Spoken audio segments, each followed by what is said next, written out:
This is our webcaster roundtable. Can you all hear me first off? Am I doing this right? Very good. We want to talk about the effect of video and technology and how it's affected us and how we affect some other people, I guess, right? So I'll start by asking a question. Adrian, how many projects do you have going at one time?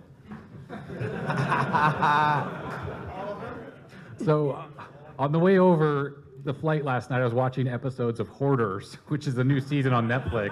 Right. And there was one episode where this guy had so many projects, and I'm like, oh, is that me? Like, I honestly could not count. The way I work, if you watch my channel, I look around my basement and I go, maybe I'll work on that today. And I just take it and I start working on it. Like, there's literally no rhyme or reason to what I work on. Right. It's just random haphazardness that then turns into video somehow.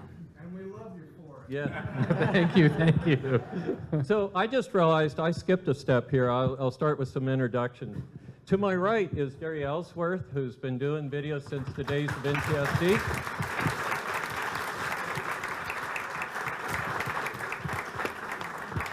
To her right, Adrian Black from Adrian.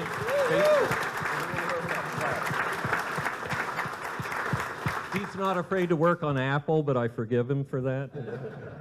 I'm going to convert Bill over to Apple one of these days. Yes, yes. So David Lovett to our right, Usagi Electric.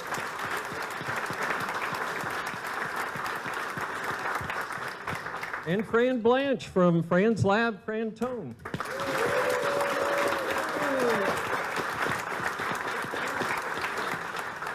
Okay, so back to the question. So you start projects, but at what point do you give up on a project?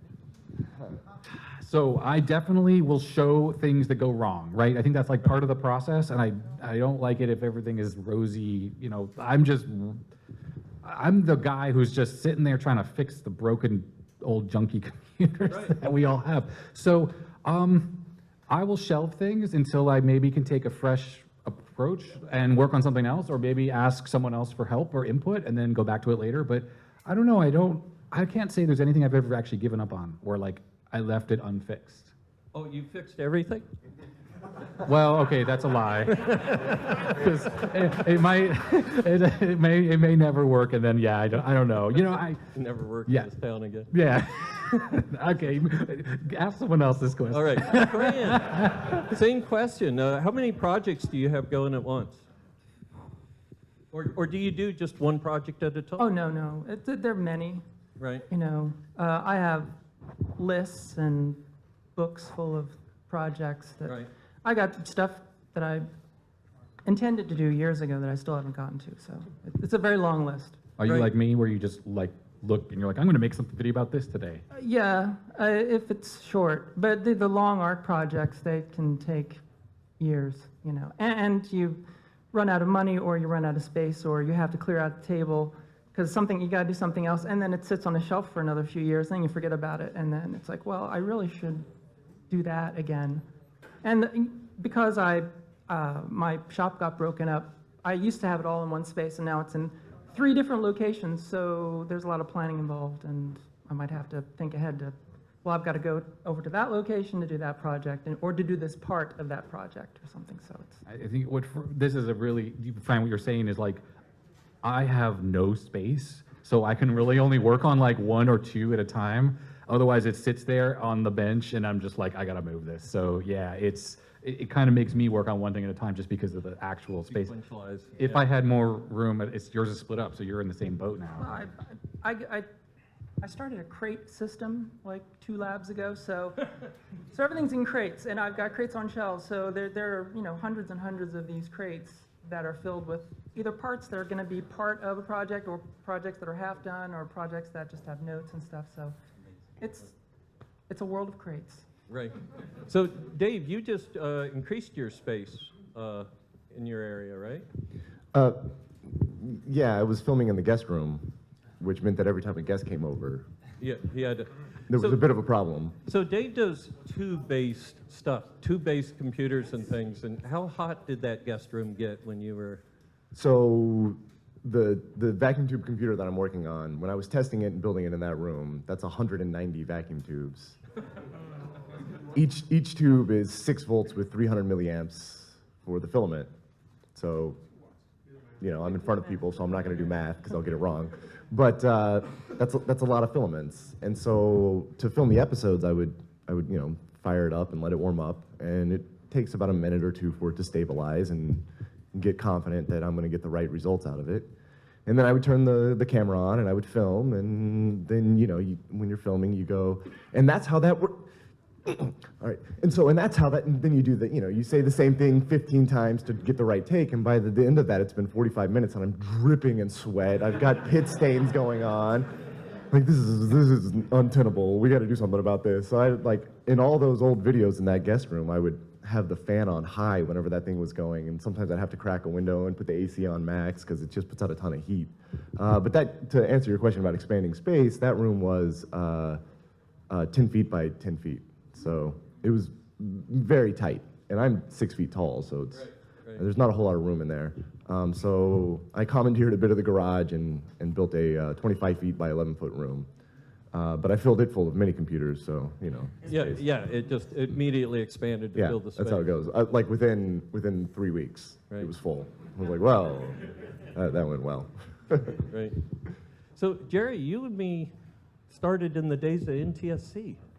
Instead of knowing this fancy webcam stuff. Yeah, I know. It's, we were doing streaming before YouTube was a thing, That's right? right. We were That's doing right. it on Ustream and Justin TV. I couldn't remember the names, yes. Yeah. Justin, you know, before it would turn to Twitch, right? So, and Yeah, YouTube was this thing, like, maybe I heard about it, and it was like, I don't know, that's kind of dumb. 10 minutes Right. and short form stuff, and it looks like you're filming on a potato, like worse than NTSC.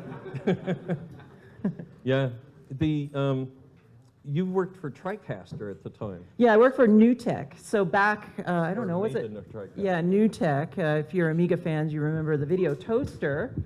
And they did a PC-based version called the TriCaster. And so I was working with them on the capture cards for that. And I'm like, well, I'm doing video capture and streaming for my day job. I should figure out, you know, what this is all about. So I'm like, yeah, there's a streaming service. I'll just stream my hardware lab 24 hours a day. Voyeur cam. Yeah, and then people were like, you are weird for doing that. I mean, these days, like, everyone does it, right? Right. No, yeah, you used to, people could just watch Jeri work back in 10 years ago? No, longer than that, I'm sorry. Bill was giving me a hard time how long it's been Right. while we were walking in. Old people can do that. No, yeah, we did a lot of fun things. It was, we put a text-to-speech, so people on Yeah. an IRC channel could switch cameras and talk to me, and it was amazing. I'd be working on a project, and I'd be like, oh, what's the pinout for a 74 LS244? And then I could almost hear like 100 people's fingers tap, and then the computer voice would, like 1,000 people would say like, pin 1 is brown. It was crazy. It was fun. Yeah. You were talking about projects. I want to interject. Yeah, My please. challenge with projects is I don't necessarily do projects to make videos intentionally. So I tend to go like 80 or 90% through the project, and I'm like, oh, I can see the end of it. It's no longer fun. And so I have hundreds of like boxes sitting around of like, yeah, it's 90% working. I'm satisfied. Right. And it's only a couple like I can just like eke out a video or something about that I. Yeah, I refuse to shoot a video. I did videos for Hackaday, and I don't show the failures. I've got 15 minutes to be a success. And so you have to know you'll succeed before you start in the way I shoot videos. And so that's very limiting. You know, it's only stuff I'm sure I'll be successed at. So what's an interesting piece of technology or an interesting retro thing you might have found, Adrian, along the way? Did something surprise you where you said, this is cool? Or how, oh my God, I can't believe they used this stuff? I mean, I honestly am amazed at technology as a whole, right? Like this stuff we're playing around with is old, right? But it doesn't take away from the fact that like some really clever engineering went into it. And Thank you. yeah, except for those jail bars on the Jail 128. No, and like it just like if you break it, you know, you're working on something and you're looking at the schematic, and then it's just like, I mean, and I am not educated when it comes to electronics at all, right? So I don't know, when I'm looking at it, I don't always recognize the cleverness of things, but I'm starting to learn that.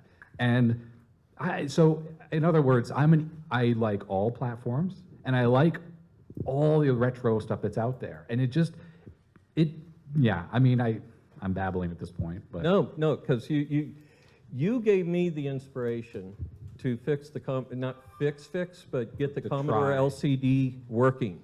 Yeah. And it was your courage in just tackling anything. I look at something, I go, that's broken. The chips are probably bad, it may need to replace, and that's all true, and I'm just not incentivized to fix it. Yeah. Then. But then the way you dove into projects, I'm like, let me try and fix my LCD. And Like I was telling these guys in the green room, the reason why I make these videos is because I have these old computers that I want to play with, and they're all broken, or a lot of them are, right? And no one is there to fix them for you. You got to do it yourself. Right. And since I'm learning how to fix this stuff myself, and not even having a background in electronics, I figure if I make a video about it, whether it works or it doesn't, that is something that regular folks can connect with, because they're also, many people are not educated in electrical engineering like me, and then you just use some logic, and just like a lot of things in life, whether it's plumbing or electrical, like high voltage or whatever, you put some logic to it and you can kind of solve stuff. Cars, same thing. It's Right. just use logical thinking, and then you can solve problems. I mean, and this is what everyone Right. here does Right. amazingly well. so, Fran, same question. What piece of old, because you have some of the coolest old retro stuff. You used to show up at my house with galvanometers and things.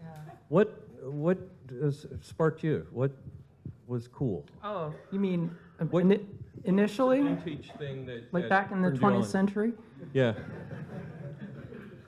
I don't know. I mean, I always took things apart, even when I was a little kid. Right. Everything that I had, my bedside clock, radios, whatever, I disassembled it. So it just goes back to that. I was just always curious. Right. Not that you'd have any idea, being 6 years old, what would make a radio work, but it was just interesting to get in there and see the little city of little Right, buildings and little- stuff. And right. Like I the mean, Bjork video, with the yeah, TV. I mean, it really goes back to just the curiosity of what are these cute little things? What do they do? And when I'm working on something new, there's that little, 8-year-old, 6-year-old element to just getting in and just discovering it, which when you try to do that on YouTube to adults, it might be a hard message to try and sell, the idea that you just really want to have the fun of exploring it. I'm not going to explain how this radio works. I don't exactly know everything about inductors. I'm not an expert in this or that, but I'm just want to have fun with it, But that's really what it goes back to. Yeah. And, going back to what you said about the stuff, when you live amongst broken things, and like pretty much everything I own is busted in some form.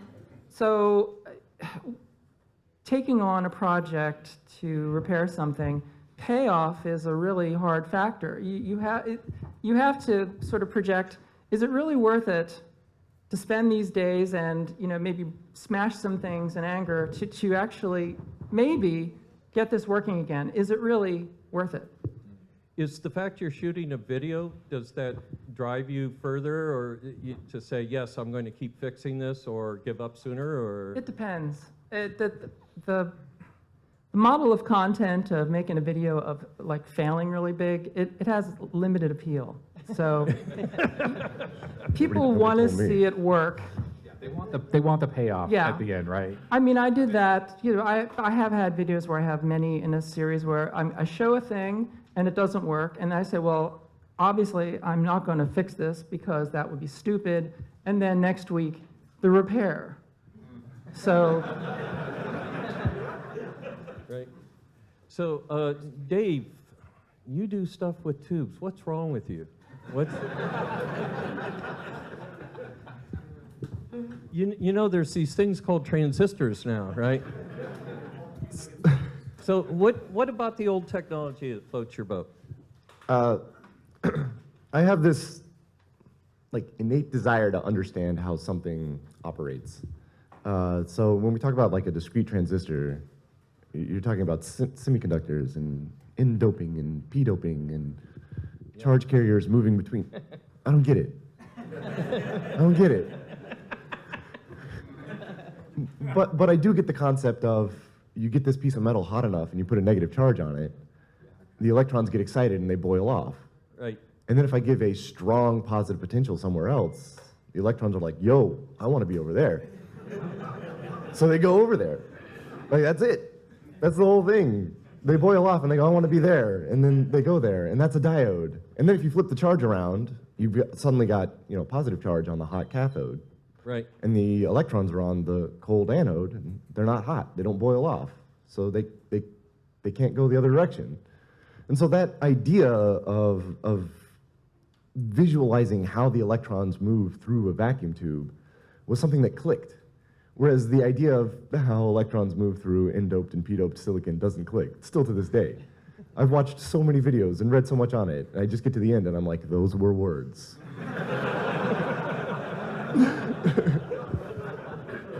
Very cool. Very cool. So basically, you do tubes because you can. Because I'm not smart enough to do anything else. I've done transistors in my garage. I'll help you out. All right, Jeri- someday I'll make it to the 1960s. Yeah. So, well, Jeri, you got to see a lot. You had the Fat Man and Circuit Girl. Is that what it was called? Yeah, there's back at these TriCaster days, George Sanger is the famous musician in video games. He's like, there's this thing like, kind of like podcast, but you can do it live. Let's just do a show together. And I know nothing about electronics. You know electronics. Let's just do the Fat Man and Circuit Girl. And you just explain to a total idiot how electronics works. Right. It was a trip. Well, you used to do Hack Weekly on that show. Yeah, that was fun. So I started live streaming from my hardware lab, and then local folks in the Portland area, I'm like, well, just come over on the weekends, and then we'll do a live show on Sunday evening and just show whatever we built. And so it was super fun. People could tune in and watch us like trying to do some hard science stuff or build a circuit, and then were building an LEDs on one time. I remember you had the glass and everything. Oh yeah, OLEDs. OLEDs, We were doing right. semiconductors, all kinds of fun things. But what was cool about it is Sunday at 5 or something is when we streamed. So however far we got, that was it. We presented to the world, and Right. we had hundreds and hundreds of people tune in. And I caught the energy of you guys trying to get to Fright, because you guys on Saturday would look tired on the videos and stuff like that. But I remember didn't you play with, what is it, the you chopped up a bunch of VCR tape trying to make ferrofluid on our own. ferrofluid, thank you. Did that work? I don't remember, but I'm sure it made a mess. So when I moved, I don't remember. We were probably dissolving it in toxic Blender. chemicals or something. I think when I moved out of that place, my landlord took my entire deposit because it was.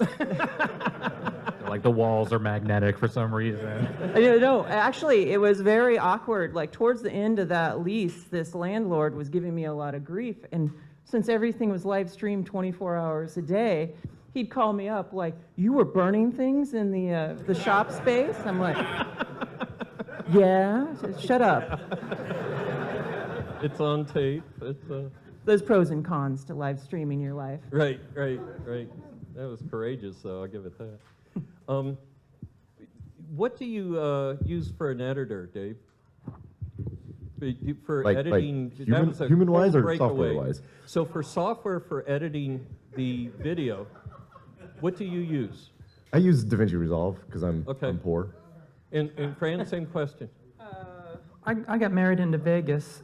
Not that I recommend it, but I just, I got married into it like a decade ago, and I've just Same kept here. upgrading. I'm on Vegas Pro. Yeah. It's got issues. It's not flawless. It's not Adobe, though. No, well, no, but yeah, Vegas. Even Adobe has issues. Right, big issues, yes. So what do you use? I as well am on Resolve, but I use the studio version, the paid version. And Look at Mr. Moneybags. well, it was like here. $300. It was worth it. It renders way faster. But I was using like Power Director, which is some like super cheap crap software for a long time. And it was funny. Resolve works in a really weird, esoteric way in some ways. So it was a bit of a learning curve to get over there. But now people ask me all the time how I make 2 videos a week. I edit everything at double speed, and I'm really good with Resolve. So I can blast through editing fast. So That's I the hate secret. editing, just hate it with a passion. So that's why I got into live streaming lately and you just throw it out there and it sucks, but that's what it is. Well, Bill, I got into doing, one-shot take. That was my yes, thing. It's just yes. like, yes. that was so fun, but it was a lot like, I think you were mentioning, you'd start recording, you get like 8 minutes into what you think is going to be a 10-minute thing. You say one like flub, like, damn it. And then you like start over, and after 20 times you get through and you don't have to do the editing. Right. That has been my second channel. That's like when I started, I said I'm going to start doing like less editing, more single takes. And if I flub it, I leave that in. I do edit some amount, but that has helped speed up the process because Yeah. it is boring, and spending 10 hours editing a video is just time I could be working on a computer. I'd rather be doing that. Right. The secret is B-roll. Is what? That makes your videos fancy, very fancy. Yeah, but when you mess up, you just put a B-roll over the splice. And what, ADR, your voice over the old That's background? right. That's right. Yeah, that's all I do. So like I go through a sentence and I'm like, so if we look here at the hawk drive when it spins up, no. So if we look here at the hawk drive when it spins down, and then so when we look at the hawk drive, I put a B-roll over that to connect to whatever I said previously. So I have a panning shot of the hawk drive. Yeah, that was there to look cool, not because I messed So up. fancy. Yeah. Yeah. So a problem I ran into doing Hackaday videos is I would shoot all the video segments and then try and string them together, and my continuity was just bad, right?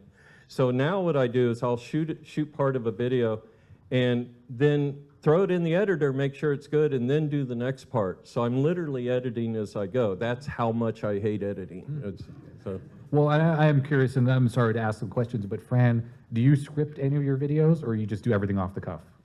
I don't script any. Well, I don't script the regular videos. The only things that I script are the little documentaries that I do that are because they're really tight and they usually have a lot of data in them, and you just can't have a lot of stammering. Because if I talk off the cuff, I'm going to stammer and pause and everything. So, but for the regular lab videos, no, it's just. I mean, it'd be like the worst script ever written if you've ever seen any of my videos. Okay, yeah. And David, do you script your stuff, your fancy videos with a No, B-roll? not at all. I don't. Okay. I have a overall narrative in mind before I start. So I sit down and I go, okay, today I want to work on, I want to work on this, and I want to get to this finishing point. So I'm going to sit down and film all day. Sometimes it takes 2 days to film what I'm working on from that start to that finish point. And then I go into the program to resolve the poor version. And I slice it all up, and I get the audio, and I kind of try to build the narrative with my audio, and I end up with this thing that has probably 150 cuts in it.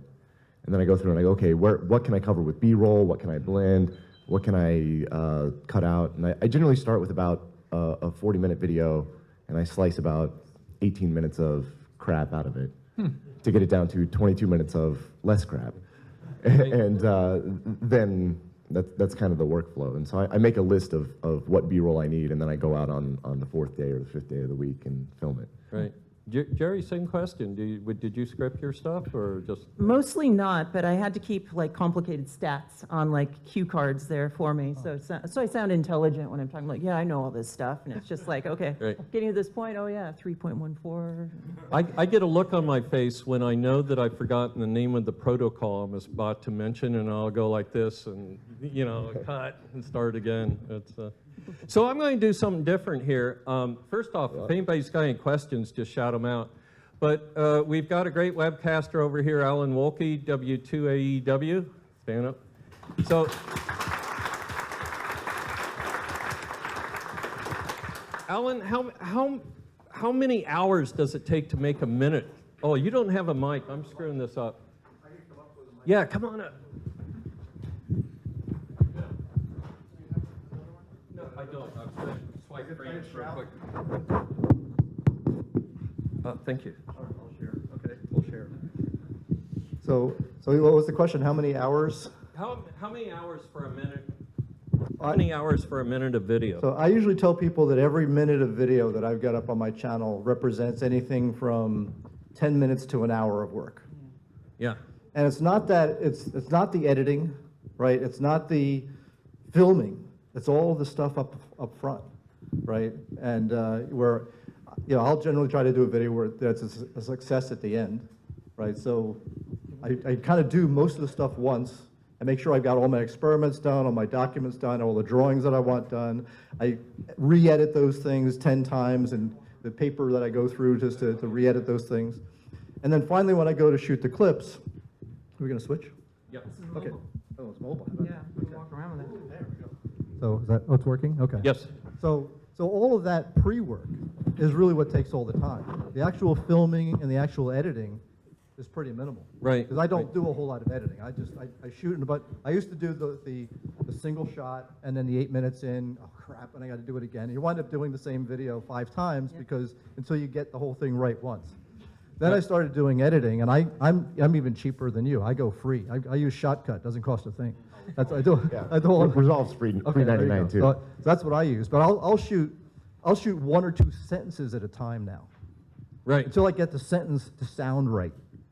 And then Right. I'll have the camera. I'll shoot it. I didn't like it. I erase it, and I'd shoot it again. So the only thing that's on the card and the camera are the good clips, Right. and then I'll just go put those together. Well, and you did something really well, which was, I've looked for the perfect whiteboard, and you found it with a pad of paper. Yeah, well, quadrule paper. I was Yep. going through stacks and stacks of quadrule paper, so I finally broke down and spent a lot of money on this thing called a Remarkable Pad, and it's basically an e-ink Right. writing tablet, Right. and it feels like paper when you write on it. I got the quadrule template, and then it automatically creates a PDF file, so I don't have to scan my notes. So I'll generally do that, and I could do it all in color and things like that. But I'll spend hours doing the drawings and getting the documents right and getting the flow right, to create something that support the video that I'm doing. But at least I'm not killing trees. So, Great. Thank you. thank you. So, Am I the only one that has SD cards full of swear words? Like, and you do this, F it, right? I don't know how, Jerry, that my videos are like family friendly, but honestly, in real life, I swear like a sailor. Jerry made me blush one time. We're kindred spirits, obviously, but somehow I'm able to moderate myself in front of the camera. Right. Because, I don't know, but that's not how I talk in normal life. Right. So- Right. So we have another webcaster here, Bill Winters, Amiga Bill. Almost said Amiga guy. Hey, Bill.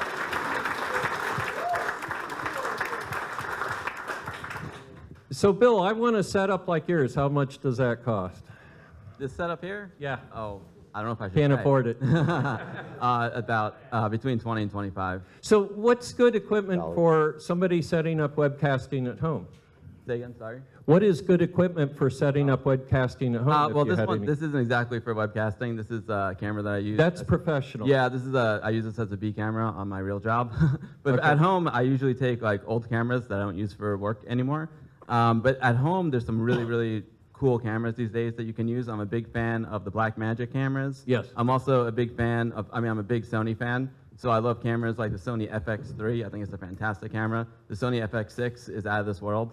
So I'm a big fan of like the Sony FX series, like the 3 and the 6 and the Blackmagic 6K Pocket. Okay. Yeah, and then you'll get some like really killer streams with that stuff, and also it's really cool now. YouTube has really good HDR support as well as 4K support, so you can really create some killer stuff for YouTube. You can't really do that much on live streams because live streams aren't really doing 4K these days. Right. But you can just scale it down. Real quick, tell us what HDR is. HDR is like high dynamic range, and basically these cameras can shoot in a mode called log, which gives you tons of dynamic range. And dynamic range is like the range of tones that you get in the image from the darkest to the lightest. So like, for example, right now you guys are pretty dark compared to the windows behind you. Right. So there's a lot of dynamic range happening there. So if you have a camera shooting HDR, it's got a lot of good dynamic range. You can actually see information on the other side of the windows. and as well as your face is exposed well. So it's like a 32-bit value for. Sort of, yeah. Yeah, it's a trick. So if you notice, a lot of the TVs now, they have HDR enabled. Right. And when you stream on Netflix or Disney Plus, there's two versions. There's the HDR version that you automatically get if HDR is detected, and there's standard SDR. And it also has to do with the brightness of your monitor. Right. HDR is like 1,000 nits and up, so you need a special monitor to see the Cool. HDR. Cool, thank you. Yeah, you're welcome. So, Can I'll I- open, yeah, I was going to say, anybody want to talk about equipment or what? Yeah. Can I parlay that into asking you guys what you use? Because I use a DSLR that I bought 15 years ago for like 150 bucks. What do you use for audio then? I have the Sony ECM S3 lapel mic that's like literally $15 on Amazon, and I have an old Sony IC recorder that I got also 10 years ago. Okay. And that's it. Like that's my entire equipment setup. It's but all you tube-based guys and have stuff yeah, too, yeah, right? yeah. I know that particularly you guys have much better, much nicer looking stuff than I do. So I was curious what your setups is. Oh, not me. I mean, my main camera is a Sony ZV-1, I think. I don't know. It's some like vlogging type camera. It was a couple $100. These Shure wireless mics, but I've actually transitioned to using OBS now a lot for actual. For switching. Yeah, so even though it's like, this is not live streaming necessarily, it's just like for the content of the videos, I have like a bench cam that's a Panasonic something or other, hooked up through an HDMI capture card, plus some other cameras, and I can just switch. And speaking of new tech, where Jeri used to work, I use NDI on my smartphone Right. as extra cameras, so I can like grab it and like go inside of something, and OBS, that's a source on OBS. There's lag, but yeah, so this is something I've recently started doing, is switching to OBS. But I don't think I've spent more than, I don't know, $700 total on everything I use for production, not including the editing software. But Not counting the editing stuff. yeah, well, that was $300 extra. Okay, so whatever. But yeah, like I don't think you don't necessarily need super high-end stuff. You just, if you make compelling videos, you could do it with Right. cheap stuff. You just, as long as it's not potato quality, otherwise people will complain. So the best piece of advice I heard about this, to piggyback on that, was that everybody will watch a video that has crap video but amazing audio. Right. But nobody will watch a video that has Has amazing bad video audio. and crap audio. So that's the one thing that I try to focus on, is having crisp, clear audio, which is hard to do when you've got a sum total of like $40 in all of your audio equipment. But I make sure that it's a really quiet room and everything. But your audio comes out super crisp. Your audio comes out super crisp. Your audio, back in the day, came out about the same as my audio comes 10 years from then. So, Right. I post-process my audio. That's the only way it sounds good. so what do you do for post-processing? Resolve has all these like plug-in-y things. You can do whatever, dialogue, this, that, and the other thing. I mean, this is like Fran's the expert at this stuff, but I can. Well, I don't process my audio, for game. I don't have like compressor or anything like that. But I use just capsule mic right into the camera. And I don't have a quiet room because, there's always street noise. There's always hum from stuff. I get interference like from all the Wi-Fi because I'm like in the middle of this like building that's in the middle of a like block of buildings. So there's like 2,500 like Wi-Fi hubs like all around me. So you can't really keep the noise out of everything. But it's very simple setup, I mean, Dave. Oh, yeah. Go ahead. David. You said you use a separate audio recorder. Like that extra work of synchronizing the audio is way more than I'm willing to do. So I'm like Fran. I just record straight into the camera, with the little receiver thing, and with OBS, with the Shure Wireless Go, whatever, you can plug it in as a USB device, and it goes right into my computer. So OBS is actually picking up the audio, and that lapel mic works really well. The Shure stuff, at least. And then with Resolve, with the plugins, the processing that's even built into it, that's what normalizes all the audio, so it's just not loud and quiet all the time. So the synchronizing part is actually fairly easy. I just do it visually. It's the clap. The clap. It's just if you like do a lot of start-stop takes, I do a lot of clapping. and you might forget. What if you might forget to like start the audio recorder? That's what I would do. So I'm generally pretty good about starting the audio recorder. There we go. That's probably better. Yeah, It's the secret weapon for synchronizing audio tracks. Because I have Zooms like these, that I use sometimes. And if I got to have a microphone far away, because I have to have the camera like 20 feet away, and I'll take the zoom and then I put this between the zoom and the camera, and then when you go in post, you just take the two peaks, you line them up, boom.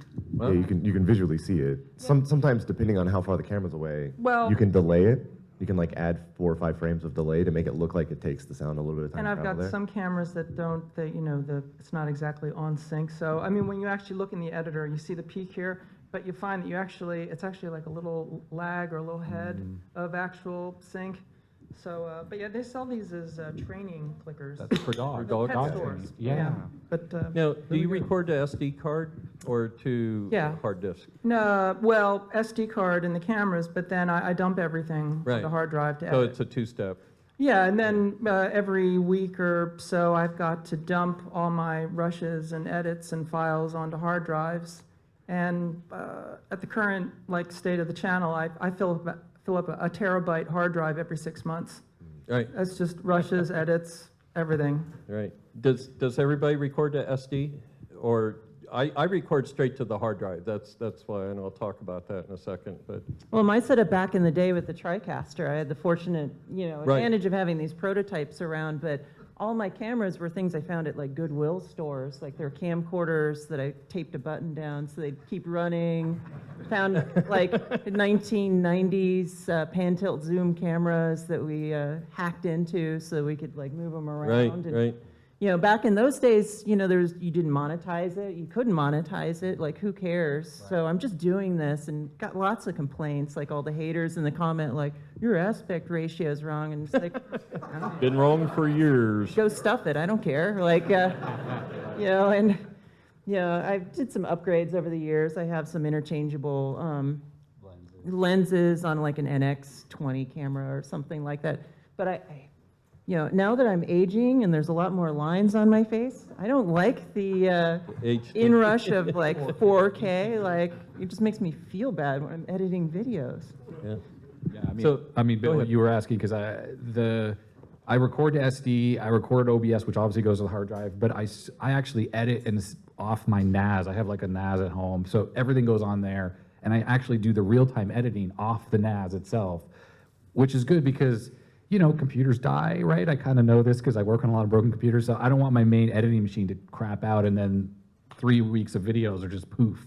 Right. So I can edit off the NAS. There's remote backup with synchronization. I've spent a lot of time optimizing that workflow, which just maximizes the amount of time I could work on stuff versus editing and producing. It's the working on things that I love. Like you, the editing is meh.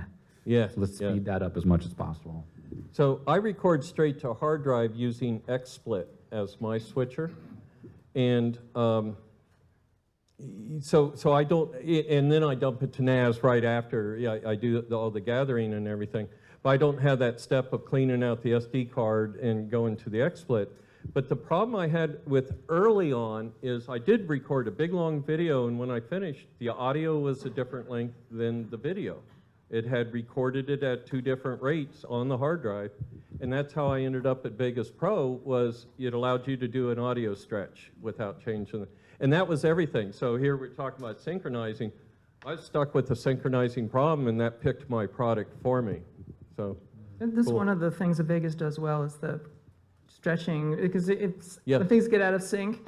I used to have to do that a lot when I was doing the analog band stuff, because I was recording the audio on a Tascam 4-track cassette, which, I mean, it's crystal timed and everything, but it's wild compared to video, which is like right on. And so I would have to go back and post and compress the audio, and stretch it and break it Right. up into sections and try and resynchronize it.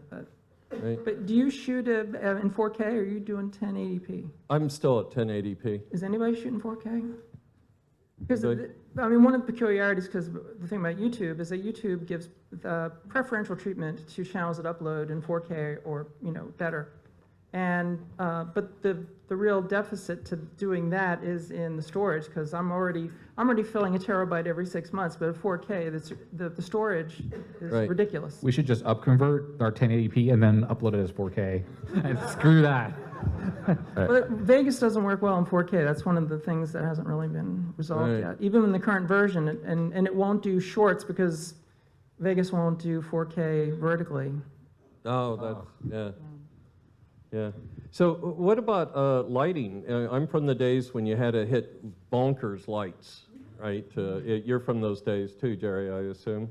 What did you use for lighting back then? Stuff I found at Goodwill, like clamp-on lights. Oh, and- clamp, I had like 4 or 5 of those clamp-on lights. Oh, yeah, They're- yeah. And the trick was not be stingy with them. Put them everywhere that you thought you needed a spotlight. Yeah, I had a down camera like you have these days, which is just an old chromey camcorder, so it needed lots of lights. So I had these really bright ones. And if you use fluorescence, you're going to have beat frequencies against Right. so you have to use incandescent, so it gets hot. So talking about sitting there dripping onto your piece of paper or you're trying to do a demonstration, quite challenging in the early days. So I hear people having a lot of problems with their interference with their lights these days because they have the LED lights. And so I lucked out. I have the cold fluorescent. So I'm not hot and it's a kind of incandescent. I don't see the beat. What do you use for lighting, David? I have One? light. See, Aside we from have the a overhead wide lights. range here. Is So it a tube? It's the newest piece of technology I own. It is LED and it is fancy. You can change the color on it, and I'm just blown away. I'm like, oh my God, you can change the color. Do you have to It's use one of so those high-tech. apps to do No, I specifically shop for one that didn't go to your cell phone. 'Cause I hate that. I'm not yeah. smart enough to use cell phones either. No, So, no. yeah, so it's one of the little fin panel LED things that you can get for like dirt cheap. And I just in my room I have overhead LED lights Okay. that just go to the mains, and so that's pretty bright. And so I always set that light right off camera, shining very brightly at my face, so that the opening that I do, hello and welcome back to Usagi Lecture. Well, the opening that you do is I don't look too dark, but I Right. can't help it. My eyebrows are kind of big, so my eyes always look sunken, like I haven't slept in 3 days. So that's just how it goes. But when I do the close-up shots of like whatever it is I'm working on, it's fantastic because I bring that light right in close, right next to the camera, and it lights everything up beautifully. So the star of the show is not me. The star of the show is whatever I'm working on. So that works. Right. So Dave's got a co-host that steals the show. He's got a little bunny named Trouble in Japanese. Name Trouble. The name is Koma, which is short for Komaru, which means trouble or pain in the butt in Japanese. Yeah, I always skip forward to the bunny parts. Yeah, I don't blame you. I don't blame you. I do too. That's Yeah. my favorite part of the video. Fran? Although it's quite tough because filming animals is difficult, right? Because they're totally unpredictable. So I try to, sometimes I'll like haul something into the room with her and like I'll set it down and I'll be like, okay, I'll set the camera up and I'll get the focus set and I'll shake the treats. And she's just like, nah, I'm good. I'm good, bro. I'm like, if you don't come over here, I don't have a video to end this with. Like, you have to do this right now. And so we have like, it'll be like 30 minutes trying to get her to do what I want her to do. And then she'll come up and sniff around and I'll, thank God. And then that's the last thing that I'm missing to finalize the video and get it uploaded. But yeah, so, and when she's being really troublesome, hence the name, I'll dig into our backlog of old bunnies and pull out an old video. Oh, right, and you'll replace her. Yeah. Cheating. That's make what the you call. get. Yeah. So, Fran, same question, lighting or just general environment for shooting? Well, the current lab, I am all LED. Okay. But, which is new. I used to do combinations of fluorescent, incandescent, stuff like that, but it's all LED now because it's the easiest, coolest, with heat. I still use a lot of light because even with the modern cameras, you still have to have like a lot of light if you want to get any kind of good, depth in the contrast and such. So I've probably got probably like 1500 like analog watts of light that I Right. got to use. Okay. Yeah, I used so much light that I had no depth of field in my shots. It was all just washed out. I had to turn off every other light to kind of give some shadows and dynamic. So how do you deal with lighting on filming some of the really old display technology that you film sometimes, like the Nemo 2, Oh, yeah, stuff well, like that? you know, with the low light stuff, you just have to, again, it's tough with a lot of cameras. I using Canons, I was using Panasonics and Canons, but I don't necessarily like love the Canons for like color retention, especially like in low light, because it's not really true on the reds and greens. You can't really get that candy look with Canon. But I stop it down. You got to go usually lower frame rates. You can't get away with 60 frames if you're shooting something dim and that kind of thing. But I've even taken to using the Samsung, the smart, because the optics on modern cameras, and because the f-stop on those things is kind of crazy for low light and close up. So I'm actually using like a phone more for a lot of low light close up stuff. It's been hard for me to say I'm going to use my phone to shoot a video, but I've been using it more and more on the bench, especially for the close ups and such. Yeah, that NDI app I was mentioning, Fran, I don't know if you've tried it. It's Network Digital, what's it stand for? Network Digital Interface? I don't know. Something like that, yeah. It was part of the TriCaster, right? It's where it came out. It was NewTek's way to get networked cameras versus serial digital interface, SDI. And the nice thing is it runs on the phone, so you can set up on a tripod just like you have there, but then it shows up on your computer either through the NewTek switching software or OBS, and you get all the wonderful quality of the optics and the zoom and everything. But then, it's real time right into your computer. You don't have to copy the files off and stuff later. So I highly recommend it. It's $20. So you do have to spend a bit of money. Money bags over here. More money, I know. Just flaunting it. Meanwhile, you're saving for bunny food. Oh man, yeah. She eats a lot of hay. It is incessant. It's awesome. Bunnies do like to nibble on solder. You have to be careful about that. Yeah, so Solder is delicious. that is something because I use leaded solder because. Don't we all? Don't we all? Yeah. Right. That's right. Show of hands, how many people use leaded solder? That's what I like to see. So, but I do have to wash my hands a lot. It almost looks like I have OCD because I'll go solder something and then I'll be in the bathroom for 6 minutes just scrubbing all the lead out of my hands before I go touch the cats or the bunny or anything like that. So that's a legitimate worry. I don't really care about me, but I don't want to hurt I don't want to hurt the animals. It's already an accelerated lifespan of the bunny. Yeah. Fully unleaded pets. So. Yeah, that's right. Absolutely. Right. So changing subjects a little bit into intros, the thing people see first when they look at your channel. Jeri, I remember Circuit Girl, you took singing lessons, didn't you? Yeah, but that's not actually my voice on there. I was doing singing just because I wanted to learn how to sing. Oh, I thought that was you belting it out. For the singer, it was you. Well, actually, it was me. Now I'm trying to think Yeah, how we it did was it. you. So George composed this kind of jingle for us and edited some kind of goofy intro, but he had to highly auto-tune it. Right. So. Okay. Because he wanted a crunchy digital sound because we were going to do electronics and digital stuff. I don't even remember how it goes. It's too many years. No, I'm not going to sing it now. No. Later on, I didn't do any intros. Just boom, here we are. We're doing a thing. Now that Yeah. I'm doing live, we just go, hey, welcome. Yeah, but I understand, YouTube's gotten so processed. If you want to make money at it, which was never my intent, you really have to do long form. You have to get all of the different advertising roles in there. And you have to do the intro to get people hooked. And it seems really challenging. So those of you that are doing that, kudos.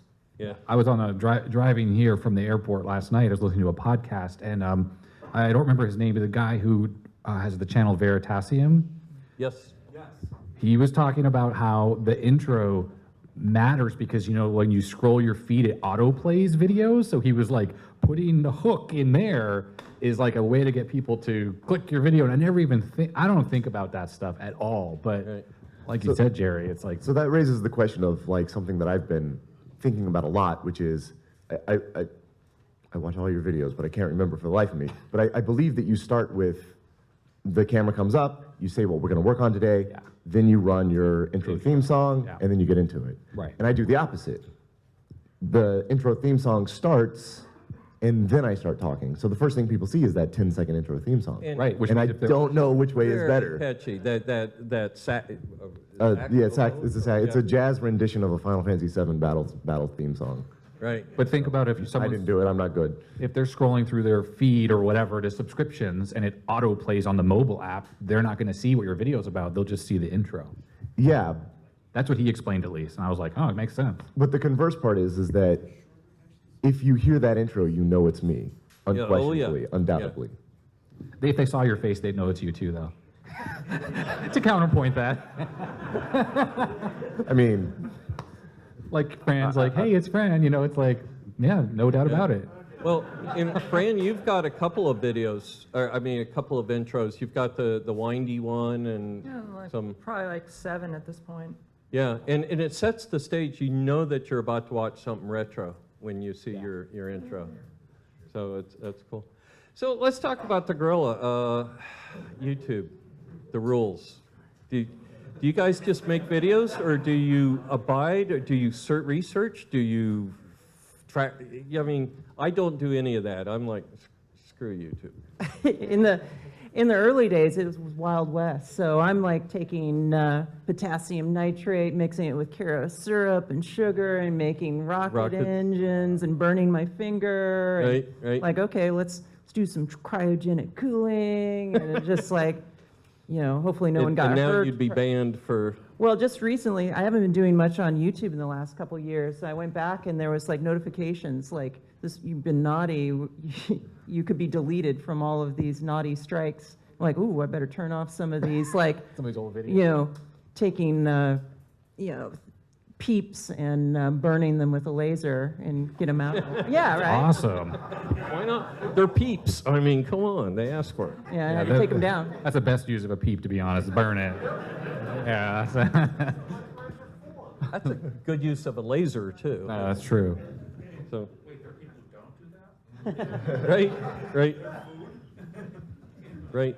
So, same question to you for YouTube rules. What have you bent to? What? I mean, don't you you bend know, on? I was recently involved in a little spat with YouTube, which Adrian, is that really you? That's right. You were. Yeah, I wasn't me. This is not really me, actually. I'm still back home in Portland, so this is just, you know, I mean, look, to be honest, I've never read the community guidelines or whatever in my life, right? I just make videos, I don't swear, and, you know, it's good, wholesome, retro content. But, you know, I know that, I mean, you know, Fran has been through so much copyright BS, and we talk to Big Clive all the time, and he makes videos burning things and always gets the you've been naughties, right? So it certainly weighs on me, because if you do this full time, like Fran does, that's like part of your income, and they could just unilaterally Just be like, gone. bye-bye. Yeah. And it is really scary. Scary. And, Yeah. and when they deleted the channel the other day, and that was a channel I didn't monetize, so it didn't even matter really, but it was the principle of it, that they just were like, no. And community outrage was the only thing that brought that channel back. Wow. Community outrage. Okay. Yeah, other creators, people like Fran, you know, put a video out. It's just, and I lost a lot of sleep. It's actually leading up to this trip, right? And like, you know, I was like, oh, I need to get ready for VCF and try to get on East Coast time, but no, I was just like not sleeping, because I'm like, what am I going to wake up to in the morning? What horribleness from YouTube. So yeah, I don't know what the future holds for any of us, but Right. I have a very different opinion than you, but Yeah. Please. Let's hear it. I don't think they're doing that bad. I think you ran afoul of the change from humans running YouTube to Automation. machines running YouTube. I think your problem, from what I've watched so far, I got about 3/4 of the way through your most recent video last night, was that you had multiple accounts. So your Adrian's Digital Basement 3 channel was on a different email address than your one channel. Yeah. So you were talking to not a human on your chat thing, several red flags, and I went, that's definitely not a real person. But you were talking to not a human, and their careful review was that they had some bot that went through and checked and said, no, these are two different email addresses, but it's clearly the same person. So email address 2 is stealing from email address 1, so we carefully reviewed it, and yes, it's going to stay canceled. Here's the crazy thing. The appeal that I put in, it wants you to put the channel name, all this information, the Google account, and then where are we going to contact you? The account they were going to contact me on, and they did, was my master account that has all my brand stuff in it. So all of the correspondence went to that email address. So I'm not defending their process here, Yeah, because they it's just- definitely messed up. Well, and like, there we- was a huge mistake there. I have to add, and I didn't talk about this in the video, but I have a Twitter DM from them that says we were 100% wrong. Sorry about that. They actually apologized, and they've been emailing me trying to get in contact with me since all this, and I have been ignoring them because I'm here with you guys. I'm not paying attention. Bad mouthing YouTube. Yeah, but like, if you watched Fran's video, she also has a second channel, or an extra channel, one of her old channels that's also on a separate account. That is not against the rules. They don't tell you anywhere that you need to combine accounts. And even after all this drama, they never said, oh, well, it would have helped if you did that. They were just like, we're sorry, this was our mistake. So I think what's happening is that in order to get to the level where a human will look at it, requires community outreach. Yes. It does. But we're in this like weird transitional phase because YouTube is massive. Oh, yeah. Like, you're huge, but you're also Oh, no, I'm insignificantly tiny. Yeah. Right? So Very small. And when I you called them think out, about the David, sheer numbers. I called them out on that, and they were like, that Renee, whatever the creator liaison, was like, oh, we deal with so much, and that's why this fell through the cracks, blah, blah, blah. That was the excuse they used. Oh, of course they're gonna use I'm that. sorry, if I was talking to ChatGPT, it would have given me better answers than their crappy AI, like fake bots or whatever. They didn't want to pay the $20 for GPT+. Yeah, like hire Microsoft Bing or whatever to answer your damn support emails. No, I get it. And the funny thing is, when this all happened, I was like, oh, I haven't understood because I have 2 separate accounts, and I was like, maybe they misunderstood this. So when I put that all in the appeal, I put all the relevant information they needed to connect my 2 accounts together, and that's where it'll just. Oh, their appeal process, even for copyright strikes. So Yeah. you might And that's the be better Fran- on this, but like- I got a copyright strike on one of my videos for using a song, and the song was a jazz rendition of a Final Fantasy piece from the 80s. So it was written by a Japanese guy in the 80s, and it was covered by a Canadian on piano like 5 years ago, and a company in Brazil copyright struck me. Yeah. And so I appealed it and said, no, here's the links, here's all this stuff. And they said, okay, we'll review this by sending your information to the company in Brazil. Denied. Which immediately denied it. So that's like, you run up to a cop and you say, officer, that guy stole my car. And he goes, let me ask him, did you steal his car? No, officer, I did not. Sorry, man, looks like that's his car now. So that's how YouTube's copyright strike thing works. So I don't use music in any of my videos anymore, unless it's from Ben Prunty's first album, Chromatic T-Rex. I sent him an email. He said it's free to use. You have total copyright control over that. So you can use it in your monetized videos, no problem. And I haven't had any copyright strikes since then. Nice. So the moral of the story is you have to be extremely careful about what music you use, because music will go insane. But I don't give them a pass because, and this is why what happened to me, I don't give them a pass because there's so many fraud channels with all the spammers, and we all get them. Oh, yeah, it's bad. And I'm like, what are you guys doing about this? Because I have viewers email me, and so do all of us, who say, oh, well, I sent them a bunch of money and to get a free prize or whatever. And so the only thing that hasn't happened to me. The only thing that got close to is somebody sent me a message that was like, hey, somebody on Twitter sent me a message that said if I entered the contest, I would win your Centurion computer. And I was like, yeah, it'll be free shipping as well. Like, no, you won't. So this dude had a question. So, quick one for all of you guys. I mean, copyright strikes are just a mess. But what happened like the Fair Use Act, and why kind of like the whole YouTuber community said, no, guys, listen, we're not stealing this. It's on the Fair Use Act. I mean, people got strikes for playing a radio jingle of an ad of a Beatles, concert in the 70s. I mean, that was an ad back then. I mean, there has to be a way that, yeah, individually you might not get a chance to fight it, but the community has to go back and say, no, this is against this, even if you have to, hire legal advice as a group and say, that's it, fight them back. I mean, Any choices, any options? You're the best person to answer. Yeah, Yeah. well, whenever I do a video about copyright strikes, which is too many videos at this point, yeah, the very common comment is lawyer up. Why don't you lawyer up? You know, well, Not worth it. yes. What's the last monolithic company you have taken on legally? No, it's a bottomless pit.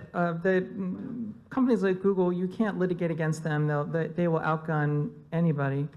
And it's in their best interest to defer the solution to the problem to someone else. And so in order to protect themselves, so that Google would not be the focus of litigation from anybody on the planet who had any kind of stake in any kind of music, publishing, copyright, anything like that, they put the system in place, which basically just takes all of the pressure off of them and puts it onto these third parties. And so now we have this copyright troll system where pretty much it's a very opaque system where lawyers and legal entities that either represent publishing companies or represent artists or do not, but say that they do, can get into this system to flag content. And it's a very deep, like I said, it's an opaque system. And nowadays, when you get a copyright flag, you don't necessarily even get to know who's making the claim. It used to be that the entity would be in the claim and you could dispute it. Now, you can get all the way through the disputing process, and if the person making the claim doesn't want to be identified, then they're not. And it just says a claimant says that this is property of blah, blah, blah. Almost all of the strikes that I get come from Brazil and the UK. Wow. About almost And all of them. These are for like NASA government films, Yeah, well, things. and for American films, American music, or you know, or world music, but all of the troll farms, the copyright troll farms, seem to be in Brazil and the UK. That's the majority of the strikes I get, and you know, of course I dispute every claim, but as he says, the process is such that the only thing that has to transpire is the claimant can just deny your dispute and just say, no, I own that and I'm just going to keep this, you know. And so in that case, you just really have the choice of just taking the video down, which is what I end up doing. Dr. Guillotine. Yes, sir. I have a question about building your own brand and your own website. Building your own brand and your own website, trying to broadcast from there and try to build an audience on your own. Because, you know, I just remember having a BBS and having my own site, and, you know, that's the way it used to be. And now it seems like we have to go through middlemen in order to reach the fans or the people that you're trying to connect with. And do you guys actively do that, and do you see any success from it?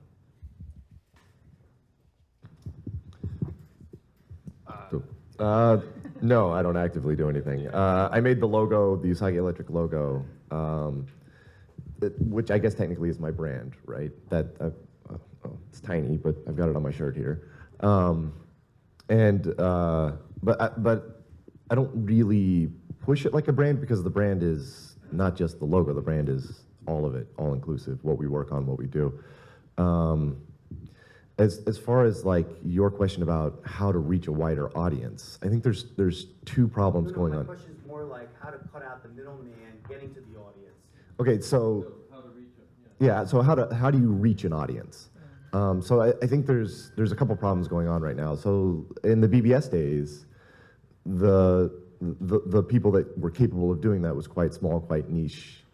So it was a little easier to reach the people that were interested in that. But it was a small fraction of yeah, it was a small fraction. So on YouTube today, this is I sometimes get people that send me a message that say, hey, I made a video, it only got 700 views, what did I do wrong? And I said, stop, take a second, sit back and think about it this way. What if you got up on a stage and talked for 35 minutes and 700 people showed up to watch you? That would be ridiculous, right?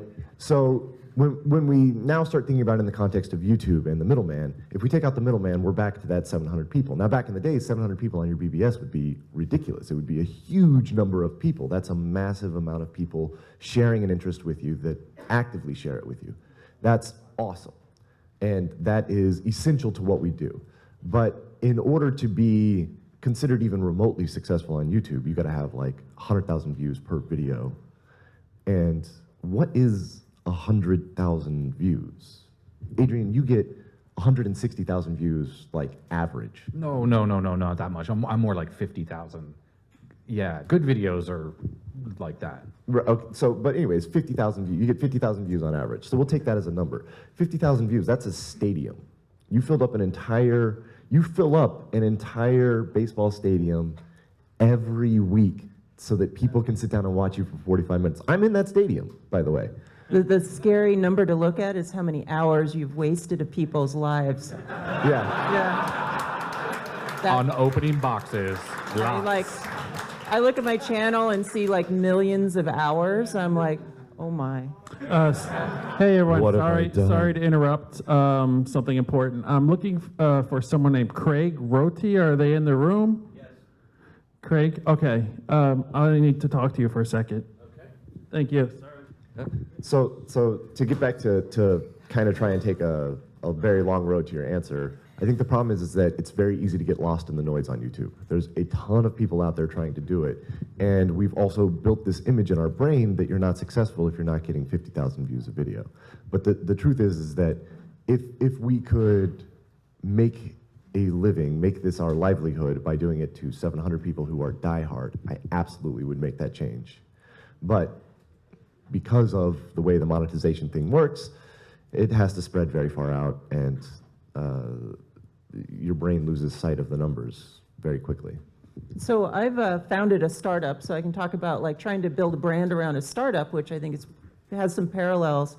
One of the things that's really interesting and works the best for us is to have a dialogue with our audience, and that's not always on the medium in which we're first communicating with them, other social media, and being active and involved. So anytime we do a tweet or something and we forget to go in there and just talk to our fans and new fans, you know, it falls pretty flat. But when you're actually active and you're in there, and it's a tough place to be because there's a lot of horrible people on the internet, and it's just their hobby to go after you.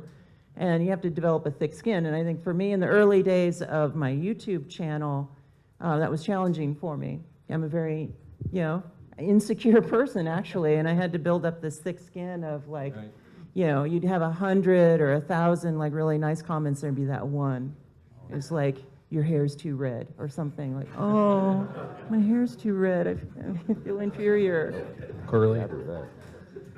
I get people going, I am personally attacking you right now. That was like literally a comment I had. He was so mad, he thought it was important to write, I'm personally attacking you right now at the beginning. And you're like, block. Yeah. Well, whatever. If it makes him feel better, more power to him. My favorite thing to do is go, lol. And then it enrages them, and then I go, lol. Lol. I have a YouTube video where we hiked out to a lava flow in Hawaii, and we used a shovel to scoop the lava. And it just gets tons and tons of trolls, so it's my entertainment to go there sometimes and just like, lol, and just see how like mad I can make these people. Yeah, I did want to say, finding the audience, it's the hardest part of the job. Actually, it's the oldest business problem, because I mean, I started out making effects pedals back in the 90s. And even back in those days, and this is pre-internet, barely, and the problem back then is the same problem now, which is something I used to call the handshake, which is that you make a product, and for us it's YouTube channels, the product. You make a product, out there in the world, there are people that want your product. It doesn't matter what it is that you make or what you do. You could be a writer, you could be a musician, you could make a thing, but whatever you do, whatever you make, there are people out there who want that. And trying to get that person or those people in front of your thing is the hardest thing to do. And it's the biggest mountain to get over in any business. Now, when I started on YouTube, it was probably 2006, I launched the Fran Tone channel. And then I started the Fran Lab channel like 2010. But back in those days, finding your audience was a lot easier because they used tag words and stuff. So if you were making a channel, it was about Commodore or electronics or tubes, whatever, you'd put those in a little meta tag, whatever. And so anybody who was looking for anything like that, your video would come up. YouTube doesn't do that anymore. Because now, in 2023, there's over 1 billion YouTube channels. Right. And there are millions of YouTube channels that have 1 million subscribers. So we're like little fish, the very definition thereof. Right. Teeny tiny. So not only does it cause this big problem with bureaucracy, because like the very first thing we're talking about dealing with YouTube, when you have a problem with YouTube, trying to find a person in there. So you have this big bureaucracy, but also trying to be seen on it, because literally everyone on the planet is on YouTube. It's not even an exaggeration.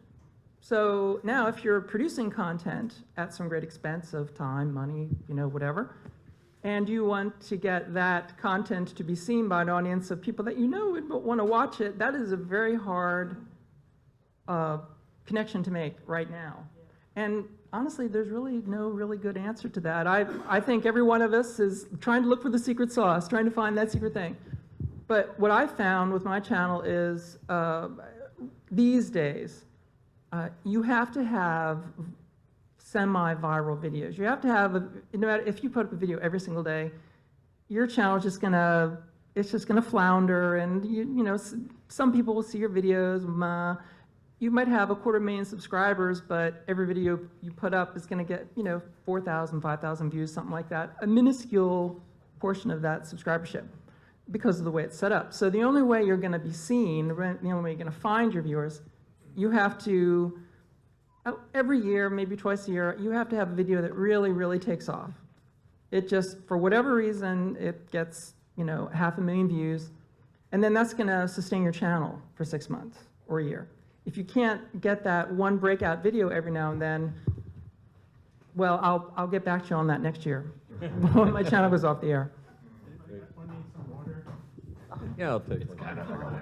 I always found it agonizing Sorry. that there were certain videos that I could put years into creating the content for it. I'm super proud, super nerdy, and it got like extremely low views. And then I don't know, hook a guitar neck to a Commodore 64, and it's like millions of views. And it's like, well, that was actually easy. And it's, tempting to do like the easy, stuff. And for me, I always felt like, well, I want to go after these, difficult things, and keep myself motivated. And I haven't been particularly motivated in the last few years because I just don't want to do a ton of like clickbaity, arty things. Yeah. Not that art things are bad, but sorry, Fran, you gave me that look. But I just don't want to do the clickbaity stuff to try to keep my channel vigorous and active. Yeah, I just want to add one thing too, is like, I watch a lot of YouTube, right? I have a YouTube Premium, so I spend a lot of time in front of my TV. That's my downtime, watching other channels. Mr. Moneybags. Again, with the premium. I'm poor, I get it, man. No, I was one of the early adopters, so I only pay $7 a month for it. Because I've been $7 forever. a month, that's like 6 ramen.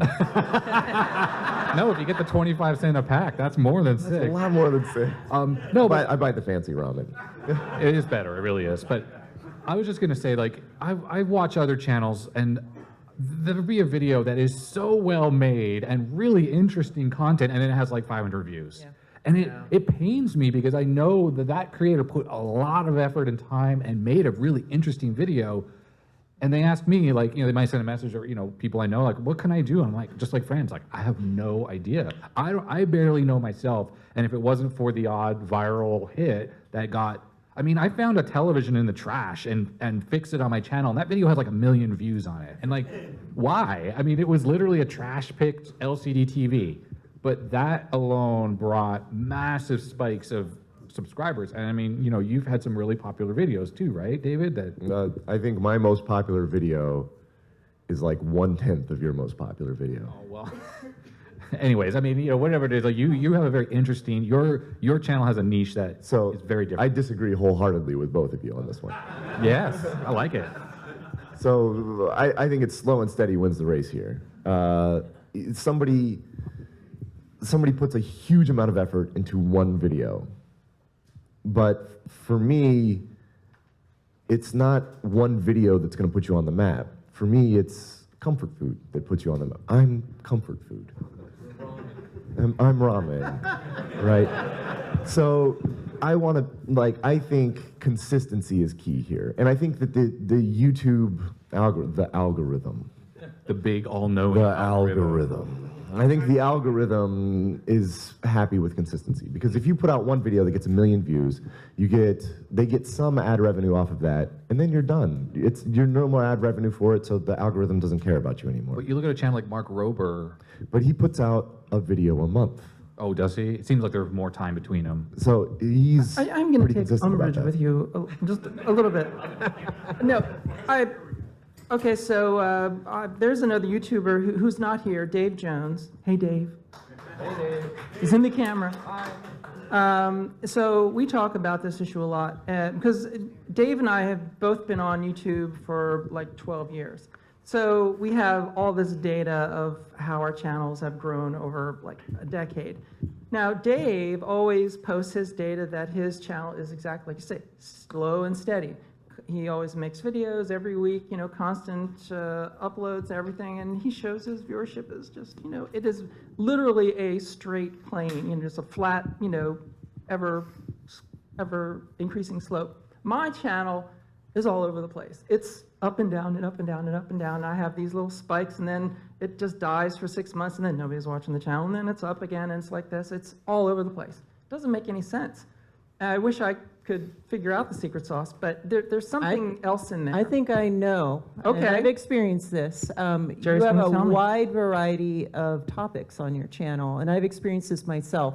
Sometimes I just want to do something artistic. Sometimes I want to do something extremely technical. And so I collect audiences that are attracted to those things, and as you watch like your people subscribing and unsubscribing, you do something artistic, you get this audience, and you do something technical, and then you get all these hate comments of like, I came here for so-and-so, Yeah. unsubscribe, and you actually see the dip, and then you see a little bit of a pickup on something technical. So it's challenging, I think. Dave is very consistent. So you think Which goes back to all day long. consistency is key. Consistency is key. Dave uploads, that's what I said earlier. I said consistency is key. Dave uploads every day, and it's always electrical engineering related.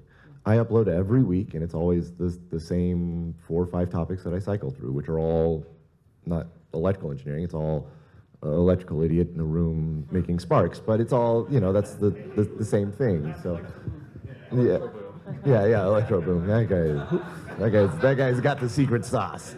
But I think, in my personal experience, I think consistency is key. That seems to be. So you're saying consistency of type of content, not just Type of content. not just a regular. Because I put up a video every day. But it's okay. So it's consistency in upload rate, it's consistency in video length, it's consistency in type of content, consistency across the entire board. Because I still take coverage. it has to be something that the algorithm can look at and figure out. I can advertise this video to this subset of people and make advertising money off of it. Because that's all the algorithm cares about. All the algorithm cares about is what kind of ads can it roll on your video. I'm just saying that on my end, I analyze my data every single day, and I still have not really figured out exactly what the algorithm's looking for. It is more complicated. Like I said, Dave and I have had a lot of discussion over many years about it, and we're still trying to figure it out. If you figure it out, let us know. Yeah. Go ahead. There's a lot of people with questions. Hello. Back up. So there's one thing that I think y'all also need to take that's the next step beyond this, because a lot of the stuff that you're presenting is unique, new knowledge that is not widely disseminated. Like, if I get an old computer and I need to fix the disk drive, there is now a video out there for how to do that. There's all this knowledge that's there. There's all this, And God forbid if, you know, like there's some really cool old stuff that you had to take down. Preservation is so important, and we cannot rely on the middleman. We can't rely on Google to preserve it for us. Now that it's been put out there, we've got to start thinking about how to preserve it. And in the realm of how to reach your audience, yeah, think about, well, I mean, like there's the super groups out there that are filling the stadiums with schlock. Here we are, we're like sort of like the jazz club that gets all the really interesting people in it. You go there and really interesting ideas go by, the really interesting stuff goes by there. We're not interested in filling a stadium with schlock. We're going to tell our friends about what we see. And so, you know, some of your channels I learned about from being mentioned on your other channels. So, and that's, you know, I think that there's a quality and a preservation thing that y'all need to pay attention to. I think my laser peep video needs to be archived for future generations. Yeah, archive.org, yeah. That is very historically significant. I mean, when the channel got deleted the other day, a lot of people were like, oh, you should be on all these other platforms and this, that, and the other thing. I mean, the reality is I make income off of YouTube videos. Fran makes income off of YouTube videos, right? Like these other platforms, Vimeo, whatever, that doesn't monetize. I can't make income off that. So while I have my main channel on Odyssey, and that was because of Dave Jones talking about it, it's there. So if my main channel were deleted, you could go watch the videos there, but I make some, library coin or whatever it is there. I mean, it's not really, you know, usable for anything. I can't pay the tax bill with that. You know, so there are constraints that we have to work within, and it's true that YouTube can be this overarching thing with all these problems we've discussed. But, I mean, I do agree, David, that they have an insurmountable problem as well that they're trying to manage. But anyways, I mean, archiving I think is important, and I think that's one of the reasons why I make the videos too, is I want to just talk about old technology that I know about that I can spread the word on, and that's what we all do. So my opinion on a more direct answer to your question is the importance of archival, the importance of taking some form of information and saving it for the future in a accessible, readable manner.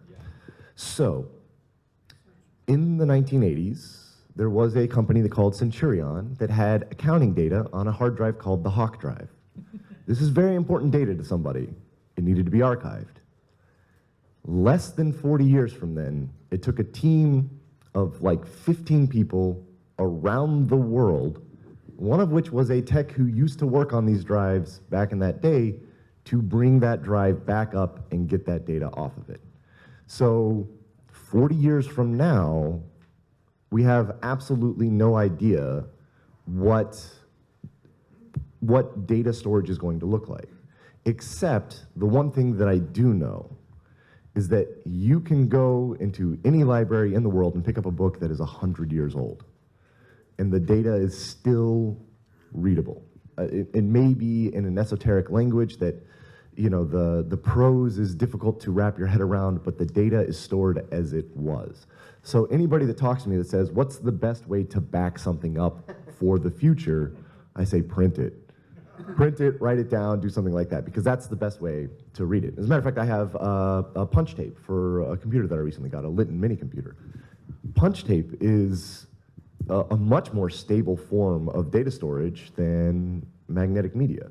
So that's a little different way. So I think your question had kind of two aspects to it. One of it was, how do we store this knowledge that we're experiencing? And how do we store that knowledge and get it to future generations? And I think printing it all out is not really feasible. So we need to spread it out to as many platforms and places as possible. So everything we've learned about the Centurion is available on a GitHub wiki, but it's also on YouTube, it's also on Odyssey. It's in several different places. People have it backed up on their personal hard drives all around the world. The other aspect to what you ask is, what happens if YouTube turns the lights off tomorrow? Where does all that knowledge go? And we saw, I don't know, are there any car guys out here? Is anybody a big car guy? Yeah, there we go. We got some car guys. So back in the late 90s, early 2000s, we saw the rise of the message forum. and there was build threads and all sorts of amazing things showing up on message forums, and people were using PhotoBucket to share their pictures. And one day, PhotoBucket turned the lights off, and that killed the message forums, and all of that knowledge was lost. So I don't have an answer to your question, but I recognize the problem. Replication and migration, big library. That's right. Usenet. Replication and migration, as he said, that's perfect. Remember Usenet? That distributed the data all around the world. Yeah. Print it out. Yeah, I don't know if I have a solution to like the archive of something as massive as YouTube, especially, you know, with a billion channels and such. But I mean, the idea of YouTube going dark or Google going dark, that's about as plausible as the internet going dark. So I mean, when the internet ends, everything that we do is over. However, you know, there's multi-billion-dollar companies a few decades ago that were like, you could just like, how could RCA Victor disappear? Actually, Or Magnavox? Or, yeah, Jerry, yeah, Commodore. right, and it's Yo, funny shots because fired. I'm sad now. I have some old Microsoft cards at home. Like these are manufactured by Microsoft PC, you know, accelerator cards, and there is just no documentation. Microsoft's still around today, like the Mach 10 and the Mach 20 accelerator cards for the PC. I ask people who work at Microsoft, who worked on those projects, do you have the manuals? Do you have anything? They're like, nope, all deleted. And I mean, that blows my mind because I'm like, this is a functional company. Figured they would have archived it somewhere. But these are folks who still work there. And they're like, no, sorry. Google Code is gone. Now we use GitHub. Yeah. I'm gonna quickly Projects that shut down. go down the row. Fran, if you're not willing to discuss your trip to the Library of Congress, would you at least say, is the topic technical or other? Yes. Out of field, okay. David, I just want to voice my disappointment that you recycle your bunny videos. Sorry to hear that. I don't recycle. I don't ever use the same video twice. Oh, well, that's, all right, that's encouraging. But I use like videos that are 10 years old. Okay. Adrian, seriously, how old is your intro? Like, seriously. It's funny, I put a thing on my Patreon the other day about it. I had like an alternate version. The intro was made in 2019, but it is not some BS VHS filter. I It was real VHS. It's edited in 1080p, and then I just played it onto a tape, and then I digitized the tape back in. Wow. So that's why it looks all potato-y VHS, because it really went through a crappy deck I have at home, and yeah. So it is only a few years old, and I still have the original file, so I still have the high-res Hey, version. interesting. Jeri, short story on You Are the Reason I Am Here. Seriously. 2010-ish, I looking for electronics videos on YouTube, I find you, I subscribe, I'm watching all your videos, you're releasing them. You mentioned several times that you bought things from Adafruit. So I discover Adafruit. I start going to Ask an Engineer every week, I'm watching Lemore, and I'm in the chat, I'm saying, hey, what's this makerspace? Is there a makerspace in the area? I find some guy in Allentown, Pennsylvania, I join a makerspace. A couple years later, they decide to rent a van to go to World Maker Fair in New York City. I go to World Maker Fair, I'm walking up the aisle in the building there, and I see a table with Jeff Brace and a Altair and a Commodore 64, and I discover VCF to come and find that VCF knows you. This big circle of why I'm here right now. That's one of the most heartwarming things about doing a YouTube channel is, especially an old one like mine, that you make connections and sometimes you influence people's lives, hopefully in a good way, not to burn peeps with lasers, but you know, there's children who discovered my YouTube channel, just some like quick video I made about electronics. They reach out to me, we get into a dialogue. A decade goes by, now they're at, you know, engineering school, and they're checking in, and like, now I've got my first job, and it's like, oh my goodness, like, it's like the mentors that helped me when I was a kid, you know, pre-internet days. It was the ham radio operators at the public library, taught me how to solder properly, and, you know. And, You did a video on mentors. yeah, yeah. So in a way, we get to be mentors, and our legacy will, hopefully, if it doesn't, the bit rot doesn't get to us. And Bill, I think I speak for a lot of people here to just say thank you for your immeasurable support to this organization, and please keep coming back.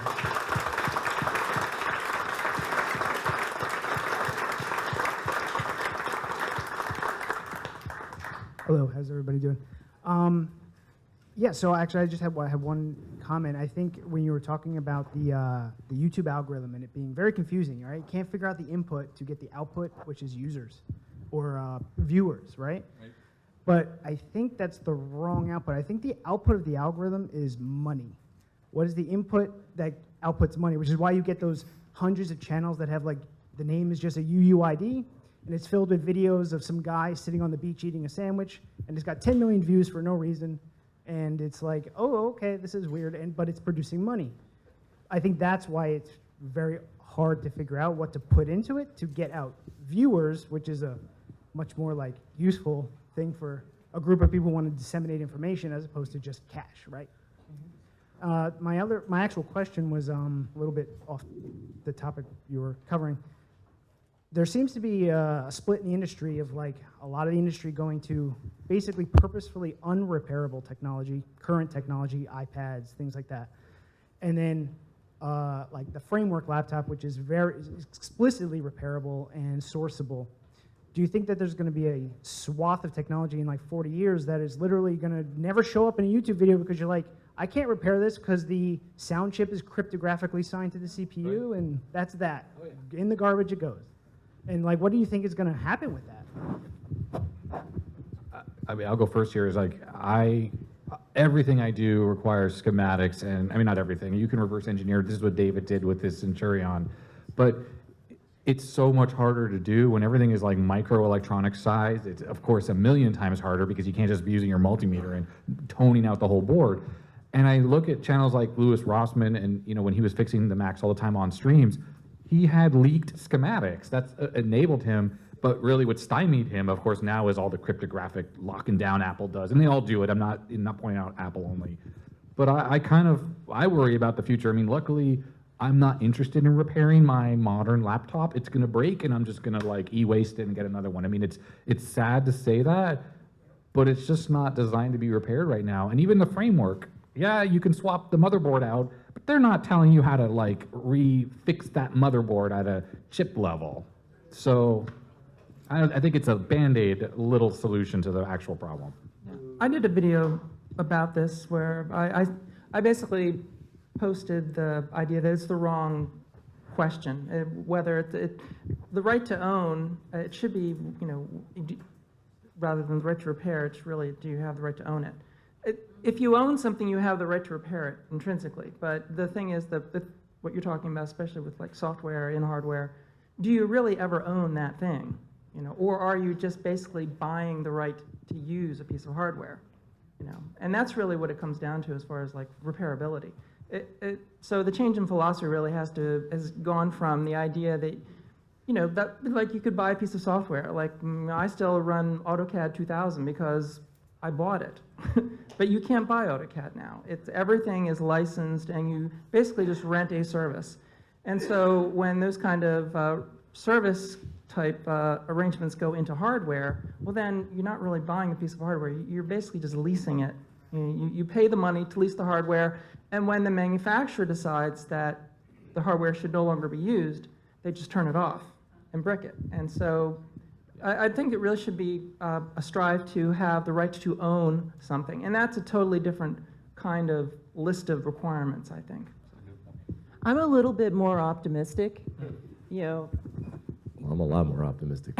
Yeah, I'm always surprised how creative smart people are at getting things to work. You know, Quantum Link, you know, who would have thought like an antiquated, you know, online service could be reproduced, you know, 30 years later. And then, you know, I run in circles that reverse engineer chips, you know, these chips that have encryption. They find creative ways to, you know, bounce the power supply so you can get into the code and get it out. And I think that tools in the future, you know, are going to be better and allow us to revive some of these things that feel like they're not revivable now. Like first time I saw surface mount components, I'm like, whoa, holy cow, this is just so advanced, I don't even have the tools to do it. And now it's just like, I don't even want to do a through-hole design. Like, it's more annoying to do a through-hole design. So I agree wholeheartedly with her and disagree with you.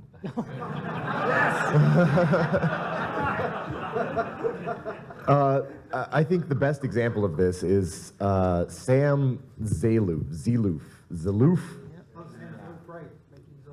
He made his own ICs, all right? Granted, he did that with a lot of old equipment that costs more than, you know, a YouTube Premium subscription, but he did it with a lot of equipment, but it was used equipment. This was one man in his garage building integrated circuits, and they worked, and they were good.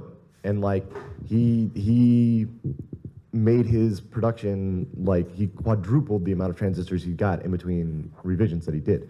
All right, so we're seeing the next generation of enthusiasts start with him. He's the genesis. So we're seeing people that are, I'm an old curmudgeon, I don't do anything, I refuse to do surface mount. If it's surface mount, I won't touch it. I'm through hole only, but... Yes. Fight. But we're seeing the next generation of hobbyists, the next generation of people that are getting tools that are extremely powerful and figuring out how to use these tools to achieve things that were impossible 10 years ago that feel impossible today, but 10 years from now may feel attainable. And so Sam Zaloof is just one instance from today. But let's go back in time to 1970, 1960, 1950. The Bendix G15 that's in the Computer Museum here. If you haven't been to the Computer Museum here, go to the Computer Museum. It's amazing. There you go. Hey, I finally got a round of applause. So the Bendix G15 that's in the Computer Museum was bleeding edge, cutting edge technology. It has a rotating drum in it that everybody's terrified of touching. People were terrified of touching then. Vacuum tubes, resistors, it's just a nightmare looking at it. But today, with the tools that I have at my disposal, if they would be willing to send it to me, I would absolutely restore it. And now, don't send me the G15. I don't have space for it. I literally don't want to build another building specifically for that computer. I mean, I will, but I don't want to. But we see this throughout history. Carburetors were cutting-edge technology. Weber carburetors, they made the best racing carburetors on the planet. Today, I can machine a carburetor on my CNC mill that's better than what Weber built back in the 60s. So I think that 40 years from now, we can have things like augmented reality. So you get like a 3D scan of a die, and you pull that silicon die up real big, and this is now your virtual reality or augmented reality, and you can move through and figure out how the logic gates work within that. And then you can say, okay, we need to change this design here, and then you can have some fantastical sci-fi machine that does it all automatically for you. So that would allow us to, somebody to grab this HP, no name, I don't care about it, laptop, and repair it 40, 50 years from now. So I don't think the outlook is as bleak as it sounds, because we're looking at it through glasses that are quite older. So there was a question over here. Oh, okay, one, and then we'll get you next. He's got the mic. This is a follow-up to the digital fragility, content preservation, copyright strikes, channels being taken offline, all of that. And there better not be anybody from Google or Alphabet in this room right now, because the last thing I want to do is cause another lawsuit against the Wayback Machine. They're already dealing with the one from their ebook lending right now. But the Wayback Machine will save YouTube videos. It's not perfect. If you manually try to do it, you got to do it like 2 or 3 times sometimes before it'll actually save the video and not just the page. But it's just another option. It's another place to put a backup copy to keep it available in case a copyright strike happens, in case a channel gets taken down, in case anything like that happens. And I don't know if the Wayback Machine is going to go offline someday or not, but as long as it doesn't, it's there. It's another basket to put your eggs in. And not even just for content creators, for everybody. Like if you see something that you like and you want to keep available, download a copy of it for yourself and save it in the Wayback Machine, because you don't know what's going to happen. Like, even if it's not just a tech thing, like that Windows Movie Maker music video from 2010 that you used to watch or something, just save everything, get in that mindset of preservation, which I regret not being in that mindset until just the last couple of years, because there's a lot of stuff that I would have saved had I known, had I even thought about it, but I just never thought about it. So, yeah, thank you. Yeah, I miss that program too. So Movie Maker. that goes back to what we were saying here, is just spread it out to as many places as possible, because you never know which one's going to go away. Yeah, and I mean, imagine, you know, the content creators up here do what I do, and I mean, I have copies of my videos on my hard drive, so if I had to, I could re-upload them somewhere else later. But I think it's more like if I wasn't around anymore, and then the channel was deleted, and I didn't actively archive it, well, then what, right? And that's the kind of problem we're running into, where just the old forums, I don't know how many times I've run into a post where it had some piece of information I needed as like an attachment or whatever, or a photo bucket picture, and it's gone. And that person doesn't seem to be active anymore, and that's it. The information's gone. I gotta like figure it out for myself or whatever. You just described why I do videos, is because I'm going to be gone not too long from now. Yeah. Right? So I was going to leave something behind, even if it's YouTube. Hurts my heart. Hello. For starters, I would not. I don't want to waste too much time emphasizing the sentiment of my friends and my other people who work for VCF, but I would just like to say I am eternally grateful to be on the panel of much of my favorite subscribers here today. And second off, when you involve yourself with projects like the MinnoTube or other bits of obscure technology that are not archived anywhere online, do you ever feel as if you are opening Pandora's box with, you're going to power this up, and then it's never going to be powered up ever again? So is there ever that sort of a fear when doing those kind of videos? And I would just like to thank the efforts of Jeri Ellsworth, especially for making all of the silicon wafers available of MOS CPUs. I'm sorry. Yeah, I definitely have parts of my collection that I look at almost on a daily basis. My office is full of a lot of artifacts, core memory stacks and things, and I often think, what is on that? But it's a destructive read, you know, and it's like, am I, you know, when am I going to take on that project? And what if I botch it and I've just lost a really important piece of history here? Like Commodore LCD machine that I have. It's I'm only willing to work on it to a point where I know I'm not going to hurt it further. Or your computer, like that one you have in the hall, how many of those are running left? In the world, Centurions? Yes, yeah, that particular one you have in there. 2. I have them both. There you go. But I have a totally different outlook. I'm very much so send it. This machine was built to be used. Let's use it. I think it's important to archive this stuff, but I don't think it's critical. I don't know, maybe that's the wrong way to say it, but like this machine was used to do accounting. That's so boring.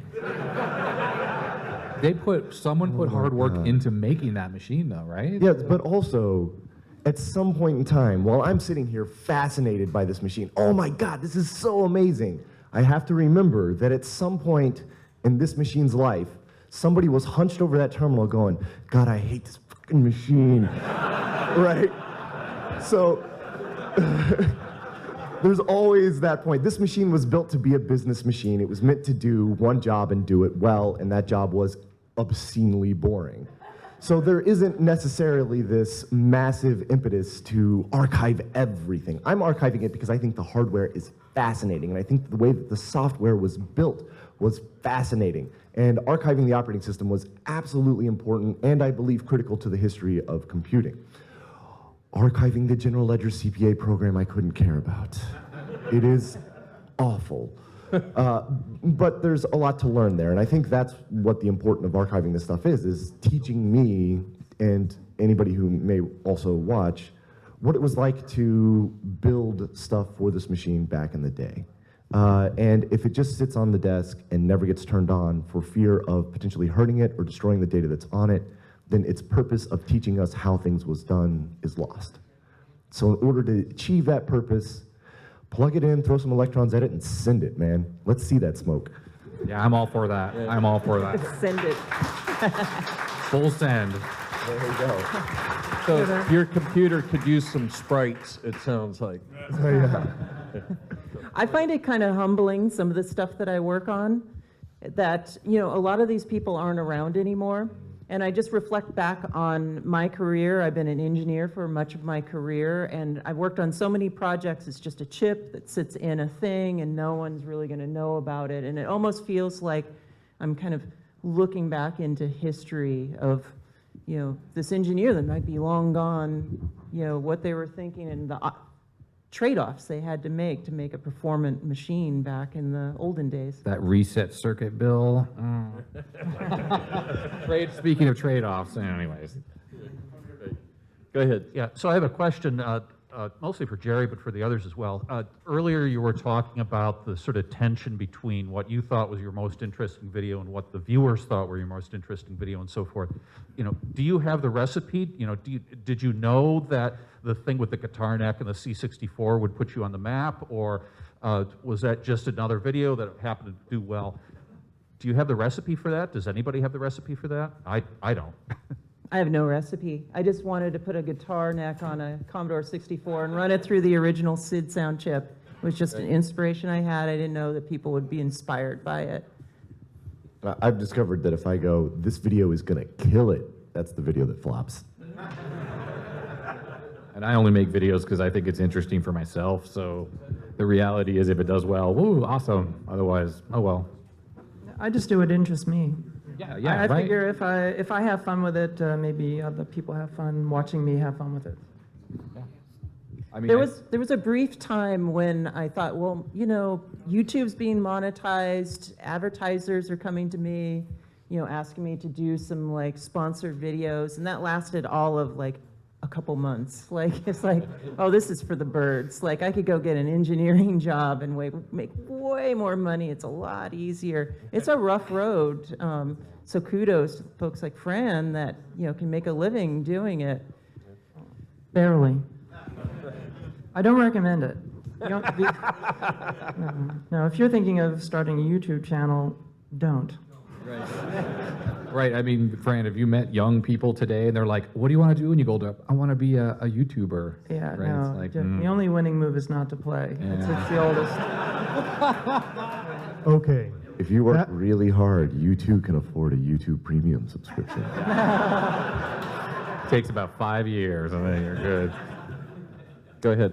Okay, back to the shop, or the lab, or the guest room. Adrian, you're great at this. Great story. We see the good, we see the bad. I smell your frustration sometimes. On your side, and for everyone else, what was the greatest explosion blooper you didn't get on camera that you wish you could share with us? You know, I am really bad at the greatest of anything, whether it's favorite something or, I'm trying to think. I honestly can't think of it. I mean, I usually have the cameras rolling. I cut out a lot, so. Have you ever broken something really badly? Okay, here's one, and this did not make it into a video, and it's not like the worst thing in the world, but I was recapping a Macintosh something or other. It had 72-pin SIM sockets on it, and I think I put the soldering iron into the wick, you know, or whatever, the little braid stuff to clean off the tip, and a drip of solder went right into the SIM socket. And it wasn't a normal 72-pin SIM socket you could just try to find. It's not like they make them anymore, but you could find old ones. This was the VRAM socket, which is weird number of pins. And so I tried for hours to like get that out of there, and it had melted. Like it did the China syndrome, like down through the socket. And it was just, and that was that. I was like, this machine is unrecoverable at this point because And that didn't make it into video, and I wasn't filming at the time, and I didn't even notice when that happened. But when I saw it, I was like, no. And I had just recapped the whole damn, it was those stupid surface mount caps. You got to recap those, right? And I had just done it all clean and nice, and then I'm like, no. So yeah, that's probably my biggest gaffe. And I ended up, I think I gave that board away to someone as like spare parts, because it had chips. I want to see that video. Oh, no, sorry, Fran, it doesn't exist. It just. I know. It'd be like a 1 million view video. One of the videos that Fran made that really connected with me was the one that was like, where my ladies at? And just looking around the room, clearly the retro computing hobby is like trends older, trends whiter, trends maler in general. And you know, looking at Fran's stats, she can say the same thing. So, you know, I'm trans myself, and I see that there's like a lot of people in this are also that are women are also trans. And I'm just wondering what your guys' thoughts are of, I know this is the STEM problem in general, but what can we do as a body to encourage a wider diversity of people to be interested in these topics and encourage more women to be interested in like preserving these electronics and, you know, getting into this sort of thing as well? I actually think that the interest is there. It's just that YouTube just won't show these kinds of videos to people that aren't like this. I think it's really now, it's a problem with the algorithm. It isn't that like that women and that people who aren't like white and American wouldn't like this kind of content. It's just that they're not shown it, you know.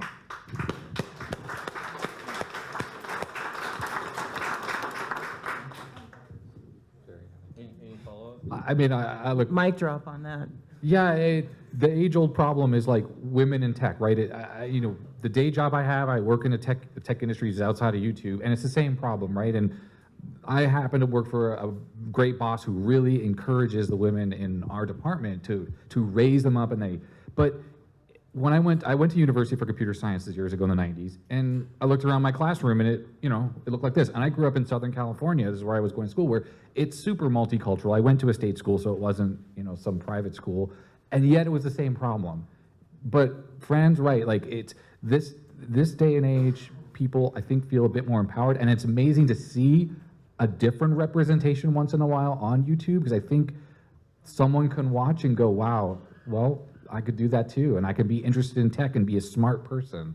So I give full props to both of you for this. Yeah, sorry, I get emotional about this kind of stuff.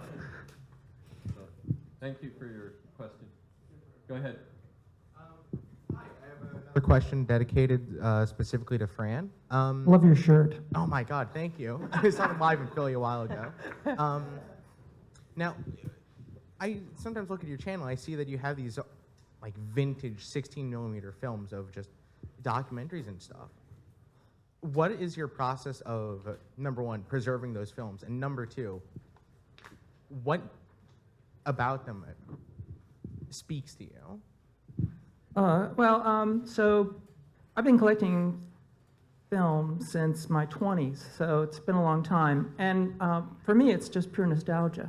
That's when I was a kid, that was escape, In the 70s, the way that, this is before VCRs, we didn't have cable. I had a black and white television at home. We didn't have like a stereo or anything, so it wasn't even like music in the house. So escape for me was on Friday, last, class of school, they would, turn off the lights, they'd roll out the projector, and they'd show a film. And so for me, it's like, it harkens back to all the amazing things that I saw in that tiny little frame of time, maybe once a week, seeing a film from Bell Labs or something about science or something about, all kinds of topics. And that's kind of what I like to collect too.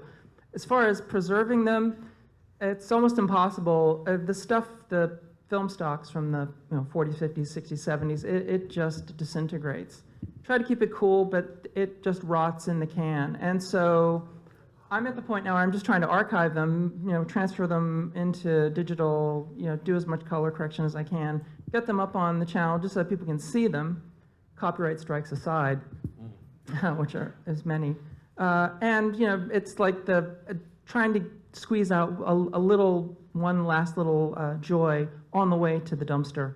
That's, but yeah. What do you do with them after you've digitized them? Well, they go back in the storage, but eventually they're, first the cyan layer goes, and eventually you just end up with magenta, and then the magenta fades, and it just runs a clear piece of acetate, and then that's it. Next question. This thing on? Yes. I have a question for Adrian, and I know we're trying to keep this light, but Adrian, where's Rami? Rami. Is this a Rami Miscavige situation? I should have brought Rami with me because Rami would have fit into my carry-on, but that would have been kind of cruel. Rami, for anyone who doesn't know, is a little stuffed ram that was sent in by one of my Australian viewers because I get a lot of rams sent to me, as in DRAM. So Rami is the little ram I bring out whenever.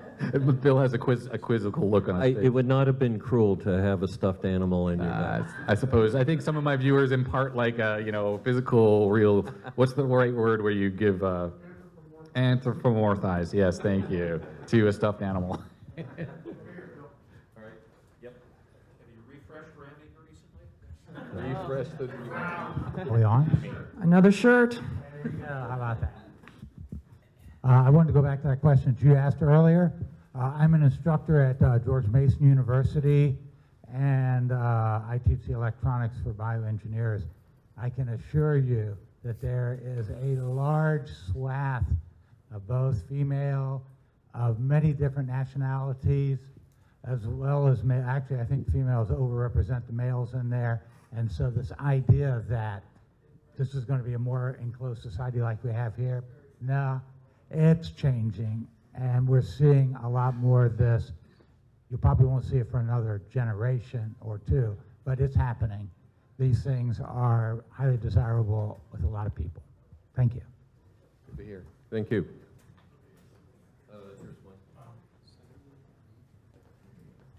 So I like this 6502 shirt right here. Thank you. I like that it's the ceramic package one. That's it, yes. Does it have rotate right? Which is not a bug apparently, but a feature or whatever. People got mad at me for that. It just wasn't Anyways. specified. Yeah. For a long.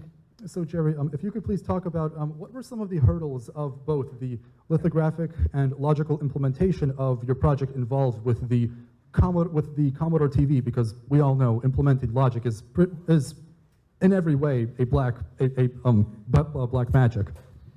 Oh, the Commodore 64 DTV. This was the joystick that I was commissioned to reverse engineer the C64 and make a chip. I think the biggest challenge for me to do this was just understanding how the original video chips and sound chips worked. In particular, the video chip was pretty tricky because it was not done in CMOS logic, and there's things that you can do with NMOS that you can't do with CMOS. So what PAS devices.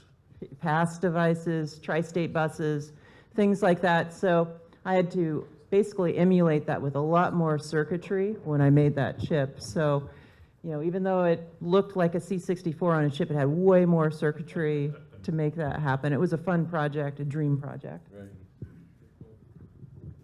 Anybody else have any questions? Yeah. We're winding down. We're within 5 minutes, so any last questions or comments? I was just curious how you talk for a half hour or so to nobody, because you can't see anybody, so. I think you get used to it, right? Yeah. It's like anyone, a new TV presenter, right? It's like a light switch. You just, hi, how you doing? And you go into the... they drown it out, yes. Conversely, it feels weird if somebody's in the room. You're right. I can't, yeah. It was weird, yeah. I was doing a little early filming yesterday, and he walked in the room, and it was really hard not to stop and be like, what are you doing? Get out of my studio. But my studio is 1,700 miles away, so I have let the him watch. exact same problem. If someone comes in the room, I just can't do it. Like I can come up here on stage, I can do public presentations, but when it comes to a YouTube video, if someone's sitting there watching me do it, I'm like, get the F out of here. Like, I think it's an inherent embarrassment. yeah. I feel ridiculous when I'm doing it, but because I'm alone in a room, I can maybe get away with it. But imagine a news anchor, like they have a room full of people all watching them. Yeah. I don't know, how do they get over that thing that's we insane. have? Yeah. Yeah. I kind of imagine the audience in the camera. You know, I'm talking to the person on the other side. I mean, it's like a psychological trick, but I mean, I started out in radio back in the 90s. And when you're I had like the night shift. So I wasn't not only the only person in the room, I was the only person in the building. So, you know, you've got this big transmitter that, who knows how many people are listening to a 50,000 watt FM station, but you're alone in a room in the middle of the night and you're doing your job. And so you pretty much have to imagine the person listening on the radio to talk to them. There's no other way to really deliver, but I imagine people in the camera. Yeah, that's cool. Well, great. Okay, getting down to the wire here. Go ahead. I have a pretty good question. I do a lot of repair on my own and also for the museum here. And every once in a while I get that itch where it's like, maybe I should make a video, maybe I should do something, maybe somebody's interested in seeing that. What was the first thing that any of you did? Because I'm sure you've been repairing or making forever. What was that thing that you did that just sparked you and said, I'm going to make a video on this and people are going to watch it?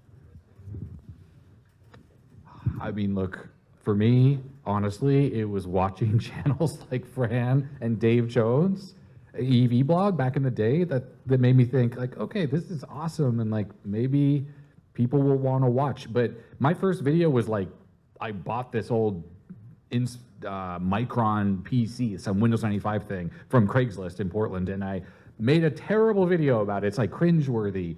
But somehow people watch that in small amounts. And I thought, okay, this is kind of weird. But yeah, like I was inspired by you, Fran and Dave, honestly. I'm sorry. No. I mean, I'm curious, David, for you, you've been doing it a lot less than even me, so. For me, it was Ben Eater. Does anybody watch Ben Eater? Yeah. There we go.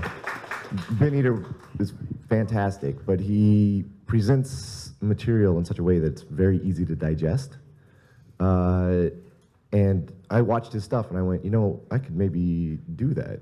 And I had, at that time I'd built a relay calculator, so pure relay logic. It was 10 bits, you hit the button, it goes, and you get a 10-bit result out of an addition out of it. And I thought maybe somebody would be interested in seeing this, so that was essentially my first video. And I tried to do Ben Eater style, and I realized I cannot do Ben Eater. Ben Eater's really, really good at what he does. But the thing was that was the flashpoint. That's what got me into it. And then I think, as probably everybody here has experienced, is that whatever your original inspiration was is not what you grew into be. My content today is extremely different from Ben Eater's content, just like your content is extremely different from Fran's content. And Fran, what was your inspiration? But I'm sure your content now is different than what that was. I've started doing videos just as a form of therapy. I needed to sort of have a feedback kind of to do something that I could, basically so that I could watch the videos. I started making videos that I wanted to watch just so that I could watch them as something interesting, like as a feedback loop. Right. Go ahead. No, I just kept making them. So the first time I heard about doing videos, it was Jeri asked me if we wanted to do a video together, and I'm like, what do you mean? I didn't even know it was Twitch days and stuff, and I'm like, I don't know what you're talking about. But I started doing Hackaday videos because I wasn't done talking. I just had more to say, and that was it. I hooked up with Hackaday. So I'm trying to just to get mine in there really quick. I think the first thing I did was I had this TriCaster, and I need to learn how to use my own product I'm building, and so I just turned it on, and I had just like electronics in front of me, and just to rando people showing up, probably not interested in electronics because social media wasn't a big thing back then. Right. And so, here's a Commodore circuit board or something, and there's like 3 people watching me. But my first video ever on YouTube was how to make your own solder flux remover. I don't know why. It was just something. From a DRAM socket Yeah, or yeah. VRAM socket. Yes, when I ruined that Mac, Rami was very sad. But So, any other questions or comments? Okay, one last one here. Sorry. Yeah, but he said I could go over this time. Jeff, he said I could go over. I was hoping you could comment on Patreon. Some streamers seem to have really embraced it. They've got exclusive Patreon content and they embrace the tiering. Other people seem uncomfortable with it. I was wondering if you could make a comment. That's a good question. Anybody here working with Patreon? You are. I know you are. You are. You are. We all are. I'm extremely uncomfortable with it. When Patreon came out, people begged me to get it. I signed up, but I didn't tell anyone about it because I felt like I just want it to be fun for me to do YouTube videos, and once I feel like I'm obligated. Sounds like a commitment. That's Yeah. why I don't do it. Yeah. yeah, I didn't do it for a long time for that exact reason, Jerry. And but then a few friends of mine were like, "You got to do it," and I signed up, and I was pleasantly surprised that without any much extra work, because I already have videos in the pipeline that I just put there generally, and a little bit of behind the scenes, but hardly any. All my tiers are basically the same, except for the lowest where you just get early access. I don't do special signed this, that, and the other thing, because I don't have time for that, unfortunately. And people are okay with that, and I appreciate it so much. It goes to my heart when I'm like, these folks enjoy watching my videos so much that they will give me monetary money and out of the goodness of their heart. And that, yeah, it's amazing. And it takes the sting out of all the YouTube BS that, we deal with, because it gives you something to fall back onto. And I know Fran can talk a lot about that, Yeah, Patreon is it's like 75% of all the income that actually makes Fran Lab possible comes from Patreon.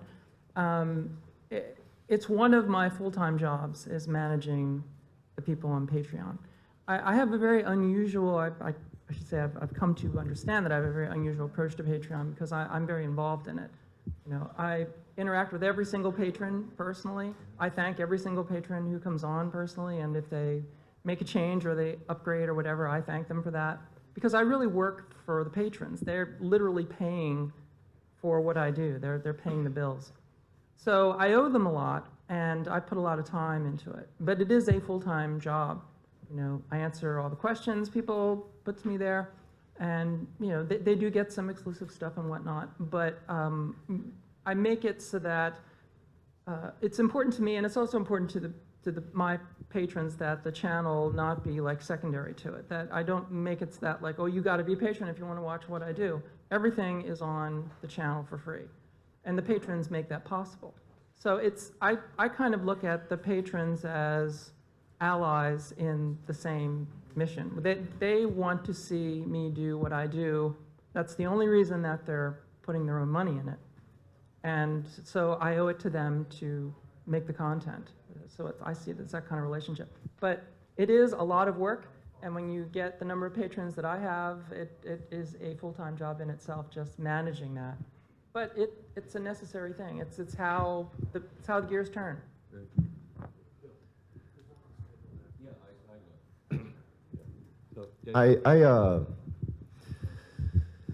Patreon's difficult because it's very easy to go, oh, these people are paying me, so I need to give them something special, something unique.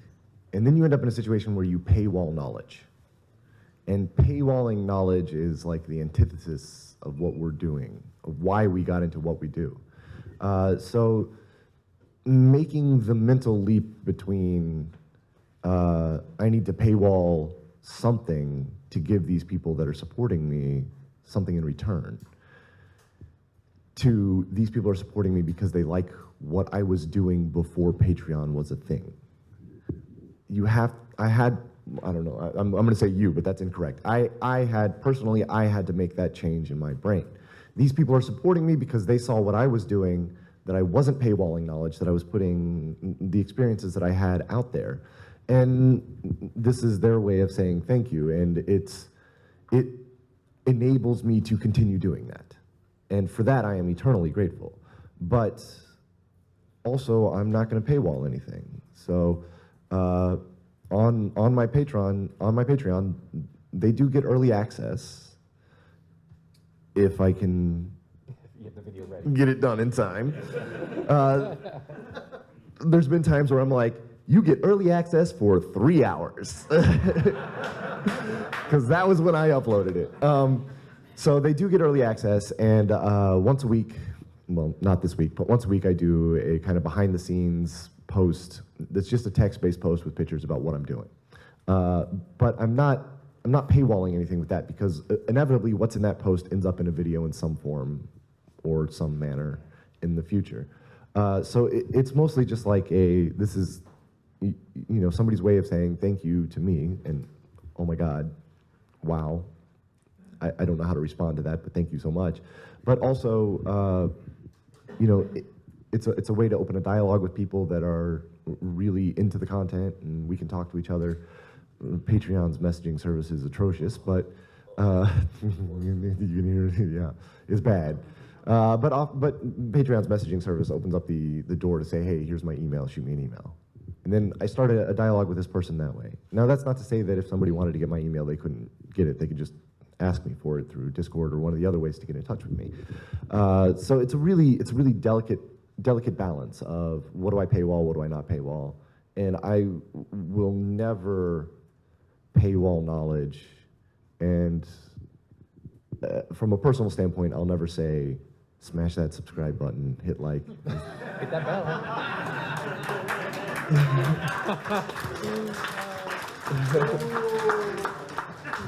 So I want to thank you, everybody, for being here today. Some of you came from real far away, and so thank you. Everybody give them a round of applause.